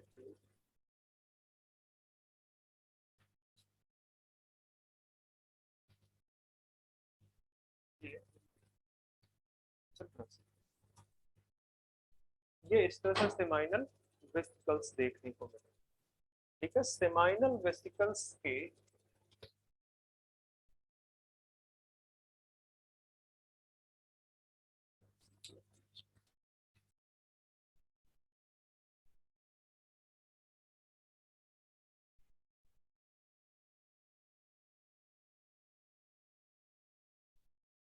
से आगे इजैकुलेटरी डक्ट देखने को मिले। ठीक है, ये जो दोनों टेस्टिस, ये टेस्टिस आगे, टेस्टिस के आगे एक वासा, एक ट्यूबुलर स्ट्रक्चर देखने को मिलेगा जिसको क्या बोलते हैं, वासा डिफरेंस। ठीक है, और ये वासा डिफरेंस बेसिकली सेमाइनल वेसिकल्स से होते हुए, ठीक है, सेमाइनल वेसिकल्स के अंदर से होते हुए कहां पे मर्ज करेगा, कहां पे कनेक्ट करेगा, इजैकुलेट। ठीक है, तो इस तरह से आप बोल सकते हो।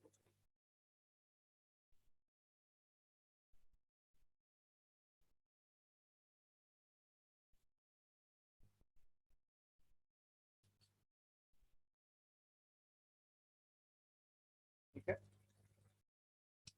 इसके अलावा जो है क्या कहते हैं, आपको यहाँ पे एक और ग्लैंड नजर आएगी जिसको बोलते हैं हम थैलिक ग्लैंड।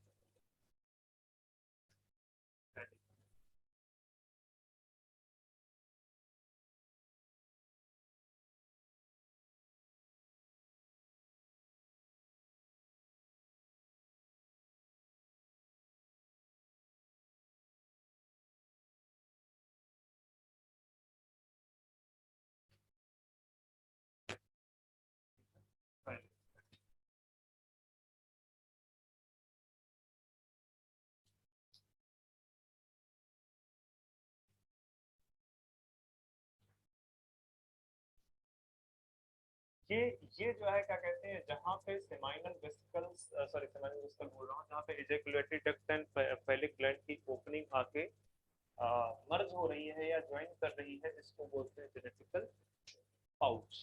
ठीक है, जेनेटिकल पाउच। जेनेटिकल पाउच में जो है आपको यहाँ पे ढेर सारी फिलोमियर्स दिख, ठीक है, फिलोमियर्स। इस तरह से मैं कुछ स्ट्रक्चर बना देता हूँ, बहुत सही स्ट्रक्चर नहीं बना पाऊंगा पर कोशिश करता हूँ।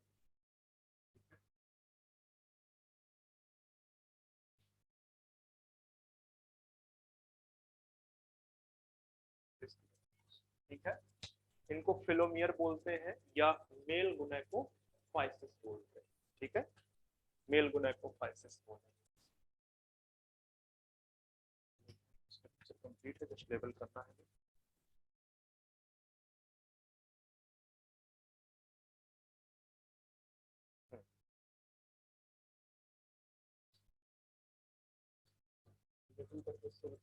अच्छा, ये ध्यान में रखना कि इसमें मैंने देखो तीन तीन लोग दिखाए हैं, तो जनरली आपका टेस्टिस जो है इसका कैसा होता है, 3 to 4 लोब का होता है। ठीक है, तो ये टेस्टिस है, पेयर ऑफ टेस्टिस प्रेजेंट है।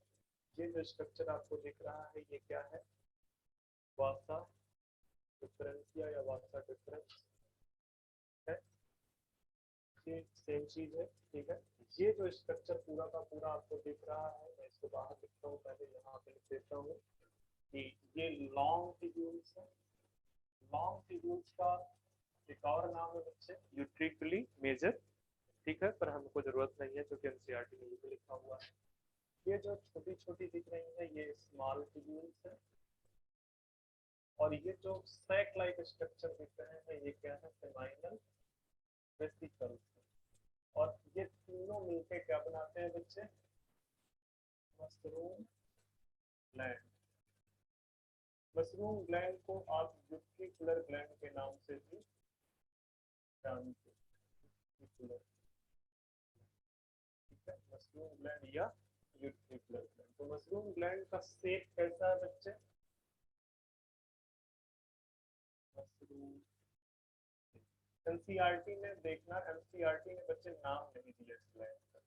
इसमें क्या बोला है एनसीईआरटी ने कि मशरूम शेप्ड ग्लैंड पाई जाती है।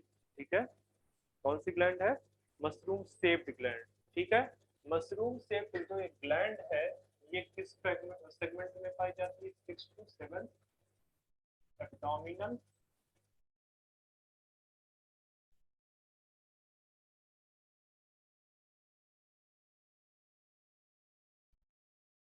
एब्डोमिनल सेगमेंट में पाया जाता है। 6 to 7 एब्डोमिनल सेगमेंट में पाया जाता है क्या, मशरूम ग्लैंड। ठीक है, जिसमें लॉन्ग टिब्यूल, स्मॉल टिब्यूल्स और सेमाइनल वेसिकल्स। ये जो आपको स्ट्रक्चर दिख रहा है यहाँ पे, दिस इज इजैकुलेटरी। ये वाला जो स्ट्रक्चर दिख रहा है, दिस इज वैलिक ग्लैंड। ओके, ये इसकी ओपनिंग है। ये जो है क्या कहते हैं, ये जो पूरा का पूरा स्ट्रक्चर है फिलोमियर वगैरह, ठीक है, इसको बोलते हैं जेनेटिकल चैम्बर या जेनेटिकल पाउच।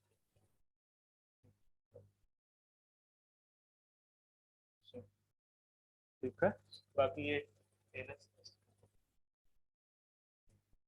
ठीक है, ये जो है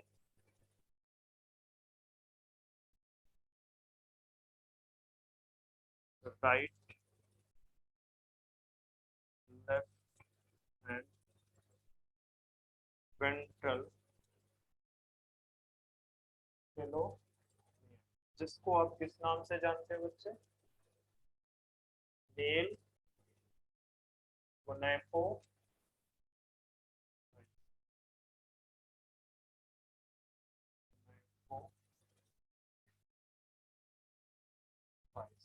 मेल गोनैकोफाइसिस के नाम से जानते हैं।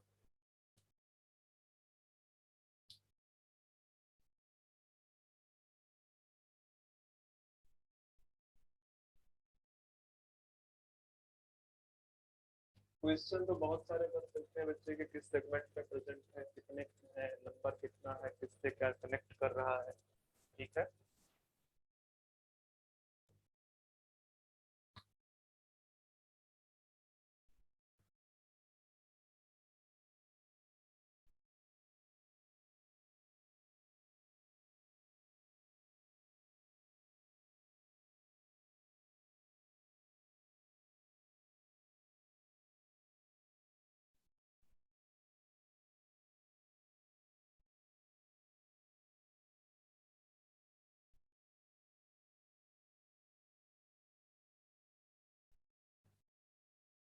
एक ये जो ओपनिंग है, इजैकुलेटरी डक्ट की जो ओपनिंग है, ठीक है, इजैकुलेटरी डक्ट का जो ओपनिंग है, इसको बोलते हैं बच्चे मेल गोनो, मेल गोनो।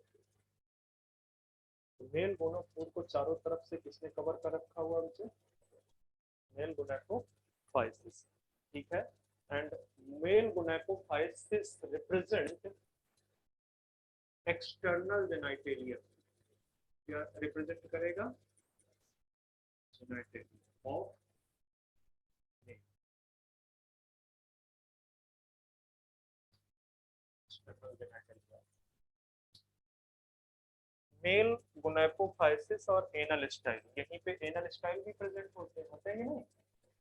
ठीक है, तो anal style and male gonapophysis help during copulation. ठीक है, कपुलेशन के दौरान ये हेल्प करता है। अच्छा, एक और इम्पोर्टेंट फीचर है यहाँ पे कि ये जो मेल गोनैकोफाइसिस है, ये किसका बना हुआ है, काइटिनस है। ठीक है, काइटिनस स्ट्रक्चर, काइटिनस स्ट्रक्चर। कहाँ पे स्पर्म का फॉर्मेशन हो रहा है बच्चे, स्पर्म का फॉर्मेशन हो रहा है टेस्टिस। टेस्टिस से स्पर्म आता है कहाँ पे, सेमाइनल वेसिकल। सेमाइनल वेसिकल में स्पर्म को क्या कर लिया जाता है, स्टोर कर लिया जाता है। अब सेमाइनल वेसिकल का जो सिक्रीशन है, ठीक है, सेमाइनल वेसिकल का जो सिक्रीशन है, वो स्पर्म में को ग्लूट कर देता है, मतलब उनको बंडल के फॉर्म में कन्वर्ट कर देता है। वो क्योंकि वो चिपचिपा सिक्रेशन है, ठीक है, स्टिकी है, तो इसकी वजह से स्पर्म्स क्या कर जाते हैं, ग्लूट कर जाते हैं, एक बंडल के फॉर्म में। ठीक है, फिर इसके बाद उस बंडल के चारों तरफ लेयरिंग्स होती है। ठीक है, 3 लेयर्ड स्ट्रक्चर बनता है, और उस पूरे के पूरे स्ट्रक्चर को हम बोलते हैं क्या, स्पर्मेटोफोर। क्या बोलते हैं, स्पर्मेटोफोर। तो जो सेमाइनल वेसिकल है, सेमाइनल वेसिकल में जो स्पर्म है, वो किसके फॉर्म में स्टोर है, स्पर्मेटोफोर के। जब जो है क्या कहते हैं, कपुलेशन होता है बिटवीन मेल एंड फीमेल का अप्रोच, तो वो स्पर्मेटोफोर निकल के बाहर आ जाते हैं। कहाँ पे जाते हैं, कहाँ पे, फीमेल के स्पर्मेथिके, ठीक है, स्पर्मेथिके में क्या हो जाते हैं, स्टोर हो जाते हैं, ठीक है। तो इतना पार्ट अभी आप देख लो, इसमें मैं जरा सा पाथ ऑफ स्पर्म लिखा दूं, मुझे नहीं लग रहा खत्म होगा बच्चे, मैं तो सोच रहा था कि 1 घंटे का टॉपिक है, ठीक है। पाथ ऑफ स्पर्म कहाँ से चलेगा बच्चे, टेस्टिस, टेस्टिस से कहाँ पे जाएगा, वासा डिफरेंस में, वासा डिफरेंस से कहाँ पे जाएगा, सेमाइनल वेसिकल, सेमाइनल वेसिकल से कहाँ पे जाएगा, इजैकुलेटरी,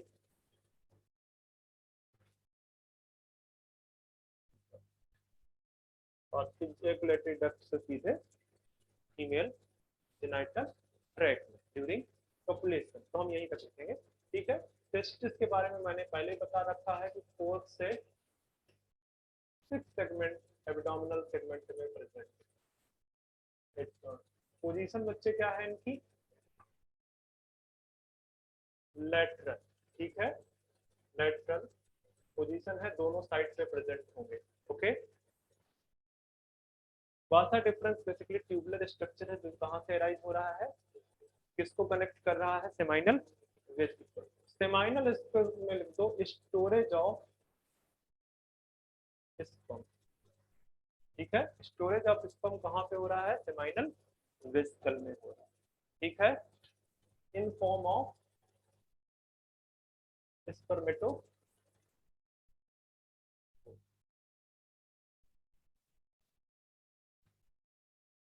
स्पर्मेटो।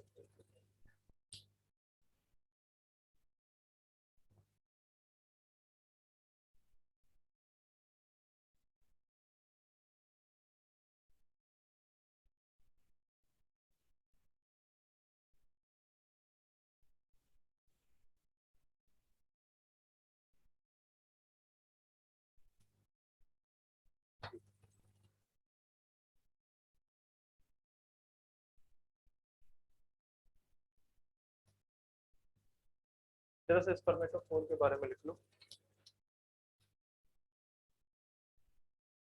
हेडिंग ही डाल दो स्पर्मेटोफोर। मैंने क्या बताया कि ये जब जाएंगे कहाँ पे, सेमाइनल वेसिकल से, तो सेमाइनल वेसिकल में चूंकि उसका जो सिक्रीशन है वो स्टिकी है, तो वो क्या कर लेंगे, लूप कर जाएंगे, चिपक जाएंगे, ठीक है। और फिर इनके ऊपर एक लेयर का डिपोजिशन होगा, 3 लेयर स्ट्रक्चर है, एक लेयर का, इसके ऊपर एक दूसरा लेयर बनेगा, और फिर इसके ऊपर एक और तीसरा लेयर बनेगा। ये जो सबसे इनर लेयर है, इस पर ये पूरा का पूरा स्ट्रक्चर क्या है बच्चे, पूरा का पूरा स्ट्रक्चर है स्पर्मेटोफोर। इसकी जो inner layer, inner most layer, inner most layer, ये कौन बनाता है, लॉन्ग ट्यूब्यूल का,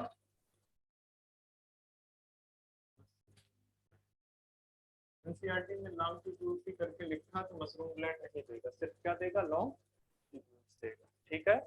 जो मिडिल लेयर है ये कौन बनाएगा,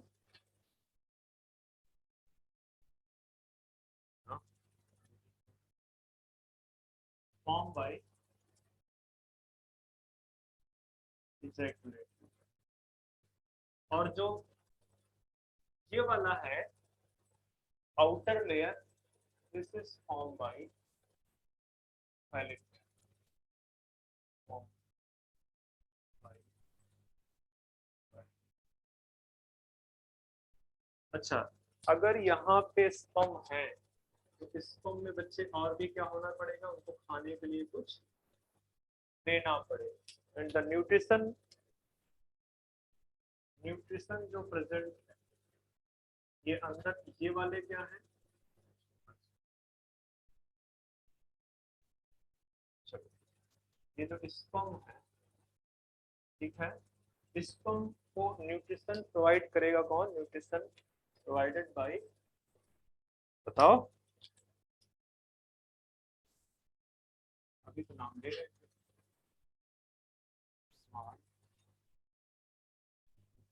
स्मॉल ट्यूब्यूल्स बेसिकली। तो ये स्पर्मेटोफोर का स्ट्रक्चर है ये पूरा, ठीक है। तो फैलिक ग्लैंड का भी रोल समझ में आ गया कि वो बाहर वाली लेयर से फीड कर रहा है, ठीक है। स्मॉल एंड जो लॉन्ग ट्यूब्यूल्स हैं उनके फंक्शन के बारे में समझ में आ गया। तो ये बेसिकली स्पर्मेटोफोर। यहाँ पे इजैकुलेटरी डक्ट से आगे एक और लिखना हो तो लिख दो, वो सबसे बाहर वाला क्या बच्चे, मेल जेनाइटल अपर्चर या जेनाइटल, क्या लिखा है तुमने चैम्बर, ठीक है। या और भी एक नाम लिखा है बच्चे,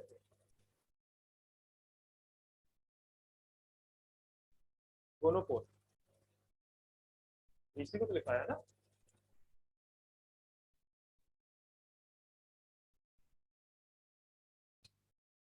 ये हो गया बच्चे आपका मेल रिप्रोडक्टिव रिप्रोडक्टिव ऑर्गन। तो जिनके बारे में मुझे बताना था मैंने बता दिया कि ये जो काइटनेस स्ट्रक्चर है ध्यान में रखना, ये पूछ सकता है आपसे क्या, जो गोनाइकोफाइसिस है, गोनाइकोफाइसिस किस चीज को रिप्रेजेंट कर रही है बच्चे, किस चीज को रिप्रेजेंट कर रही है गोनाइकोफाइसिस, अभी तो बताया एक्सटर्नल जेनाइटिक, ठीक है। अब आते हैं, कुछ और बताना है आई थिंक नहीं।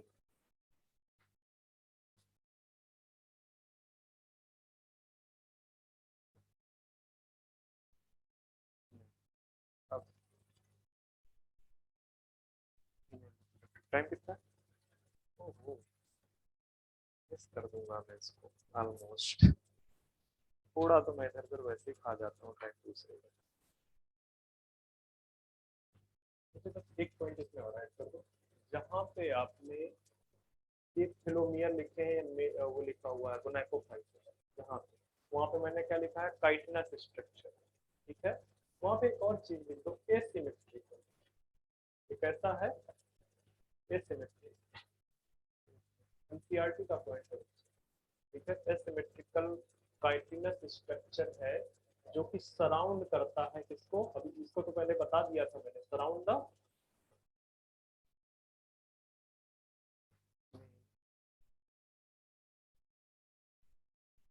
या मेल जेनाइटल अपर्चर भी है।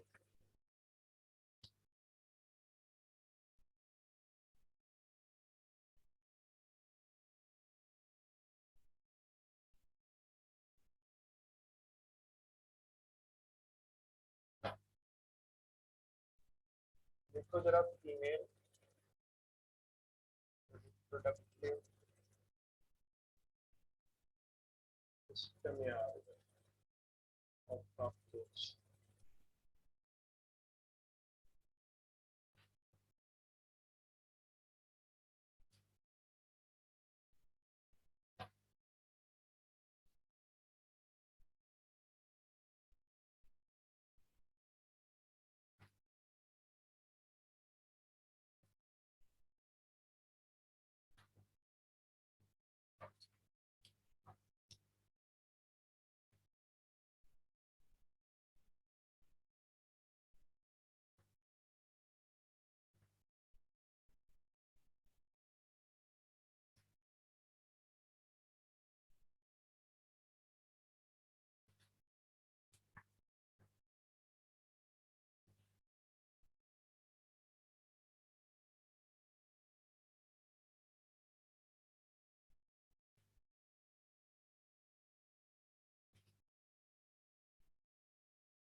शोर मचाने, ऐसा क्या है जिससे इतना शोर मचाने की जरूरत पड़े।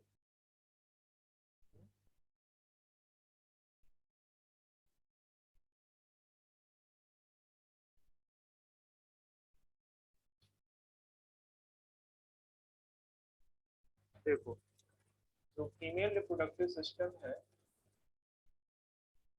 कंसिस्ट ऑफ पेयर ऑफ, क्या होता है वहां पे, कहां से कहां तक ये ओवरी फैली हुई है, सेकंड से सिक्स एब्डोमिनल से, सेकंड से सिक्स एब्डोमिनल सेगमेंट में क्या फैली हुई है, ओवरी फैली।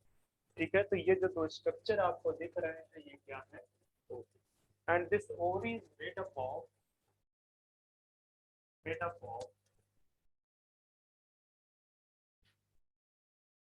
ओवेरियोल्स। ठीक है, किसका बना हुआ है, ओवेरियोल। ठीक है, each ovary consist of 8 ovarioles. हर एक ओवरी में कितने ओवेरियोल्स प्रेजेंट हैं। ठीक है, तो यहाँ पे आप लिख सकते हो कि ईच ओवरी 8, यहाँ लिखो 8 इन ईच ओवरी, हर एक ओवरी में कितनी मिलेंगे आपको, 8, मतलब टोटल कितनी है 16। तो यहाँ पे मैं 4 ही रिप्रेजेंट कर पाऊंगा, आप ध्यान में रखना। ठीक है, यहाँ पे क्योंकि रिप्रेजेंटेशन पॉसिबल नहीं है।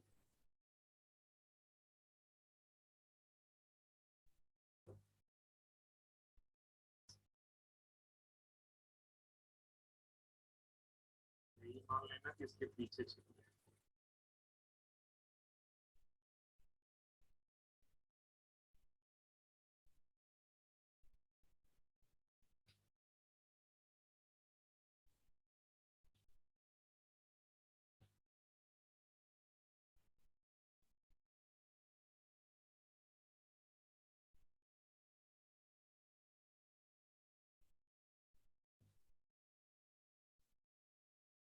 ये जो स्ट्रक्चर है ओवेरियोल्स, ठीक है।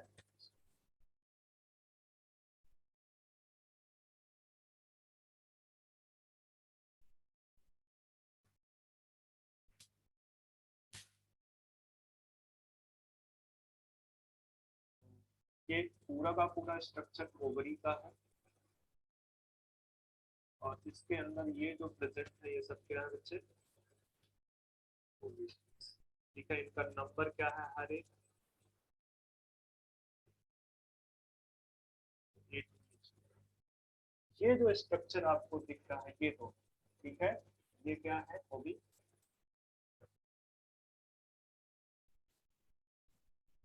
और दोनों ओविडक्ट आपस में फ्यूज करके क्या बनाते हैं, कॉमन ओविडक्ट। ठीक है, एंड कॉमन ओविडक्ट ऑफ, अपनी बात मत करो, कॉमन ओविडक्ट ऑफ कॉकरोच को हम क्या बोलते हैं, ठीक है।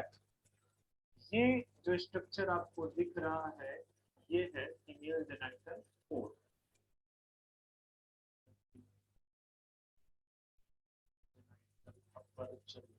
जो भी, ठीक है, यहाँ पे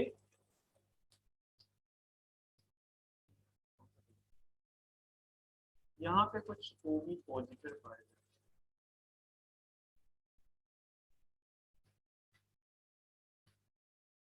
जिनका काम क्या है बच्चे, जो फीमेल जेनिटल अपर्चर है उसको कवर कर। ठीक है, यहाँ पे कुछ और भी चीजें पाई जाती हैं, ग्लैंड्स। ठीक है, कोलेटेरियल ग्लैंड्स होती है, और एक और है स्पर्मेथिका। ठीक है, तो पहले स्पर्मेथिका बना लेते हैं, कौन सा कलर देते हैं,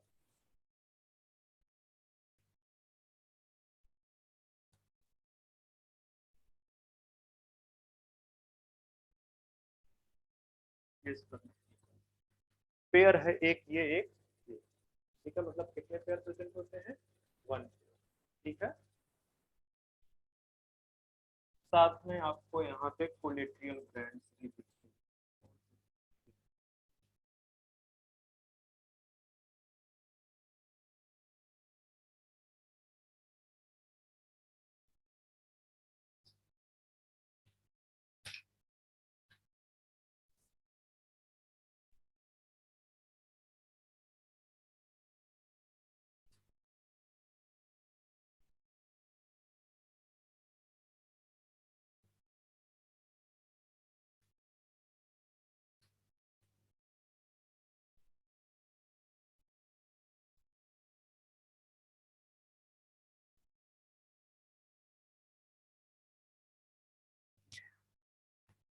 लेबल कर दो इसे।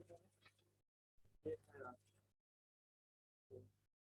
कोलेटरल कोलेटरल वैसे कोलेटरल पे बोल सकते हो, प्रोनाउंसिएशन का फर्क है, स्पेलिंग बस याद रखो। ये क्या है बच्चे?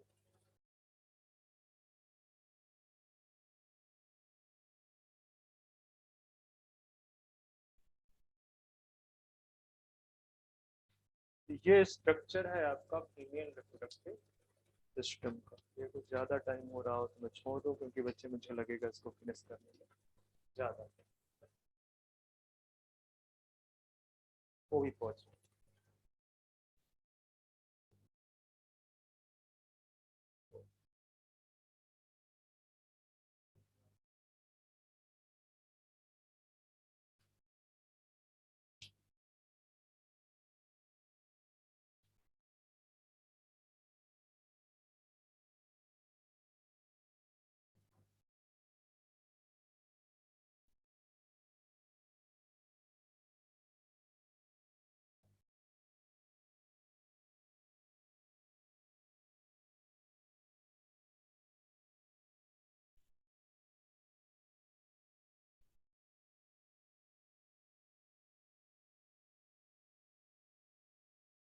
टाइम लगेगा बच्चे से।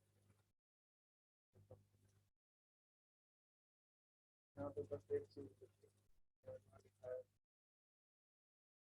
जो ओवेरियोल्स है कंसिस्ट ऑफ या कंटेन चेन ऑफ डेवलपिंग ओवा, consist of a chain of developing ओवा का जो है इनमें चेन। तो एक टाइम पे कितने ओवर रिलीज होते हैं वहां से? मुझे हंसी बहुत आती है, हंसा मत करो, मेरी आंखें वैसे भी आंख में पड़ जाती है तो मेरा दिमाग खराब है। मेरे से पूछो ना, कोई चुटकुला अगर याद आ रहा हो तो मुझे सुनाओ, मैं भी थोड़ा अपने आप को इंटरनेट सेंड कर लूंगा। तुम हंसते हो, मेरी आंखें पड़ जाती है तुम्हारे ऊपर।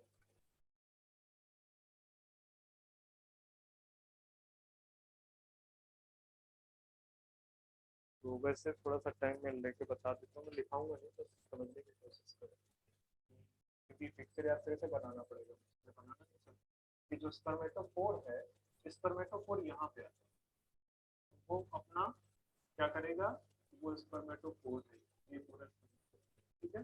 स्पर्मेटोफोर आता है यहाँ पे और इसके बाद वो कहाँ चला जाता है, स्पर्मेटिका। ये भी लिख लेना कि स्पर्मेटिका आपका किस सेगमेंट पे प्रेजेंट है, सेवेंथ सेगमेंट, ठीक है, सेवेंथ सेगमेंट पे यहाँ पे स्टोर हो जाए, ठीक है। इसके बाद ये जो क्या कहते हैं ओवरी है, यहाँ से ये तो चला गया अंदर ना, अब यहाँ पे आएंगे क्या, एक, यहाँ से निकल के कहा क्या आएंगे एक। ये जब कॉन्ट्रैक्शन होगा फिर कितने पेयर्स ऑफ एग है, पेयर्स कह रहा हूँ, पेयर्स ऑफ एग कह रहा हूँ, हाँ 8 पेयर इस तरह, 8 पेयर्स ऑफ एग है यहाँ पे पूरा 2 रो में इस तरह, ठीक है, 2 रो में हो। ये मान के चलो कि ऐसा है ये, और ये एक रो है और एक ये रो, ये दूसरी, और ये आके यहाँ पे फिट हो गया, सिट हो गया। अब होगा कॉन्ट्रैक्शन, मसल्स क्या करेगी, कॉन्ट्रैक्ट। तो जब कॉन्ट्रैक्ट करेगी तो स्पर्मेटिका से ऊपर से क्या गिरेंगे, स्पर्म गिरेंगे। और जब अच्छा स्पर्मेटिका के अंदर क्या होगा कि वो जो स्पर्म क्या थे, फ्लूइड थे, अब वो कैसे हो गए हैं, अलग अलग हो गए। तो इनके ऊपर जब गिरेंगे तो ये हो जाएंगे फर्टिलाइज्ड, ठीक है। अब उसी फर्टिलाइजेशन के दौरान क्या होगा कि ये जो कोलेट्रियल ग्लैंड है ये इसके इसके चारों तरफ एक सीथ बना देगा, इसके चारों तरफ एक सीथ बना देगा, ठीक है। और ये पूरा का पूरा एक सीथ के अंदर क्या हो जाएंगे, पैक हो जाएंगे। तो इसी का मैंने नाम लिखाया था क्या तुमको, ऊथिका। ये जो स्ट्रक्चर बना ऊथिका, ऊथिका का नाम के मतलब कलर कैसा है, डार्क ब्राउन कलर का, ठीक है। अब ये ऊथिका को जो है जब फर्टिलाइजेशन कंप्लीट हो गया है तो ऊथिका क्या कर दिया जाएगा, बाहर की तरफ रिलीज कर दिया जाएगा। कोई सुटेबल सरफेस देख के जहाँ पे एनवायरमेंट कैसा होगा, क्वेश्चन ध्यान में रखना, ये पूछा जा सकता है कि जब जो है क्या कहते हैं लेइंग ऑफ एग्स होती है, ये एग्स कौन से होंगे, फर्टिलाइज। ये भी ध्यान में रखना कि वो बोल सकता है कि ये जो ऊथीका बना, ये जो ऊथीका बना है, ऊथीका के अंदर जो एग्स हैं वो फर्टिलाइज्ड है या अनफर्टिलाइज्ड। ये फर्टिलाइज्ड एग, ठीक है। अब इनको जो है क्या कहते हैं, कोई सुटेबल सरफेस जहाँ पे डार्कर एरिया हो, जहाँ पे थोड़ा सा टेम्परेचर अधिक हो, जहाँ पे थोड़ा सा ह्यूमिडिटी अधिक हो, तो उस वाले एरिया में, और फूड सोर्स नजदीक हो, उस वाले एरिया में जो है क्या कहते हैं, इसको क्या कर दिया जाएगा, छोड़ दिया जाएगा, ठीक है।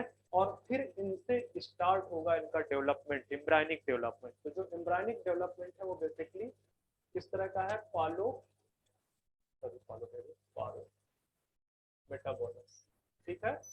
या आप ये इसको ये बोल सकते हो इनकम्प्लीट, ठीक है, इनकम्प्लीट है। तो ये बेसिकली जो है क्या कहते हैं, ये डेवलप हो जाएंगे। इनकम्प्लीट कहने का मतलब है कि एक डायरेक्ट एडल्ट में कन्वर्ट, जैसे बर्ड के केस में, वैसा नहीं होगा। ये क्या होगा, ये पहले एक स्टेज बनाएगा जिसको बोलते हैं निम्फ, और निम्फ से फिर क्या बनेगा, एडल्ट। एडल्ट को हम इमैगो के नाम से जानते हैं, ठीक है। तो ये जो जो बेसिकली निम्फ से एडल्ट बनने की प्रोसेस है उसको क्या बोलते हैं, मेटामॉर्फोसिस। मैंने पहले भी बताया था मेटामॉर्फोसिस क्या है, कि अगर कोई इनडायरेक्ट स्टेज आ जाए, या जो है अगर एग से सीधे एडल्ट ना बने, ठीक है, तो वो जो है क्या कहते हैं, बीच में कोई कोई इंटरमीडिएट स्टेज आ जाए, तो उस प्रोसेस को क्या बोलते हैं, इनडायरेक्ट डेवलपमेंट। और वो जो पूरा का पूरा प्रोसेस है बनने का, ठीक है, उसको क्या बोलते हैं, मेटामॉर्फोसिस। तो यहाँ पे जो मेटामॉर्फोसिस है, मेटामॉर्फोसिस के दौरान क्या हो रहा है कि निम्फ में 13 टाइम्स मॉल्टिंग हो रही। मतलब जैसे सपोज कर लो ये निम्फ है, इसके चारों तरफ एक लेयर बनी, ठीक है, फिर इसके बाद जो है इसका डेवलपमेंट हुआ तो ये लेयर टूट गई, इसी को बोलते हैं मॉल्टिंग। बाहर वाली जो प्रोटेक्टिव लेयर है वो टूट गई, कि उसकी वजह से साइज बढ़ने की वजह से, तो ठीक है, एक बार हुआ, फिर दोबारा से क्या हुआ, दोबारा फिर से उसके ऊपर लेयर बन गई, फिर उसका साइज बढ़ा, फिर से टूट गई। तो ये प्रोसेस कितने बार होती है, 13 टाइम। तो निम्फ ऑलमोस्ट सिमिलर है एडल्ट के, सिर्फ क्या फर्क है, एक तो उसमें विंग्स नहीं है उड़ने के लिए, और दूसरा रिप्रोडक्टिव ऑर्गन्स नहीं है उसके पास में, ठीक है, रिप्रोडक्टिव ऑर्गन्स एंड जो है विंग्स उसके अंदर नहीं प्रेजेंट है। 13 से पहले एक आता है कौन सा स्टेज, 12, ठीक है। और इस स्टेज पे इस वाले निम्फ के पास विंग पैड है, नॉट विंग। विंग पैड किसमें कन्वर्ट हो जाते हैं एडल्ट में, विंग्स। तो बच्चे मैं अभी टाइम बहुत ज्यादा हो गया है, ये पार्ट लिखा, मतलब जितना मुझे बताना था बता दिया, बस लिखाने वाला काम रह गया है, वो मैं बात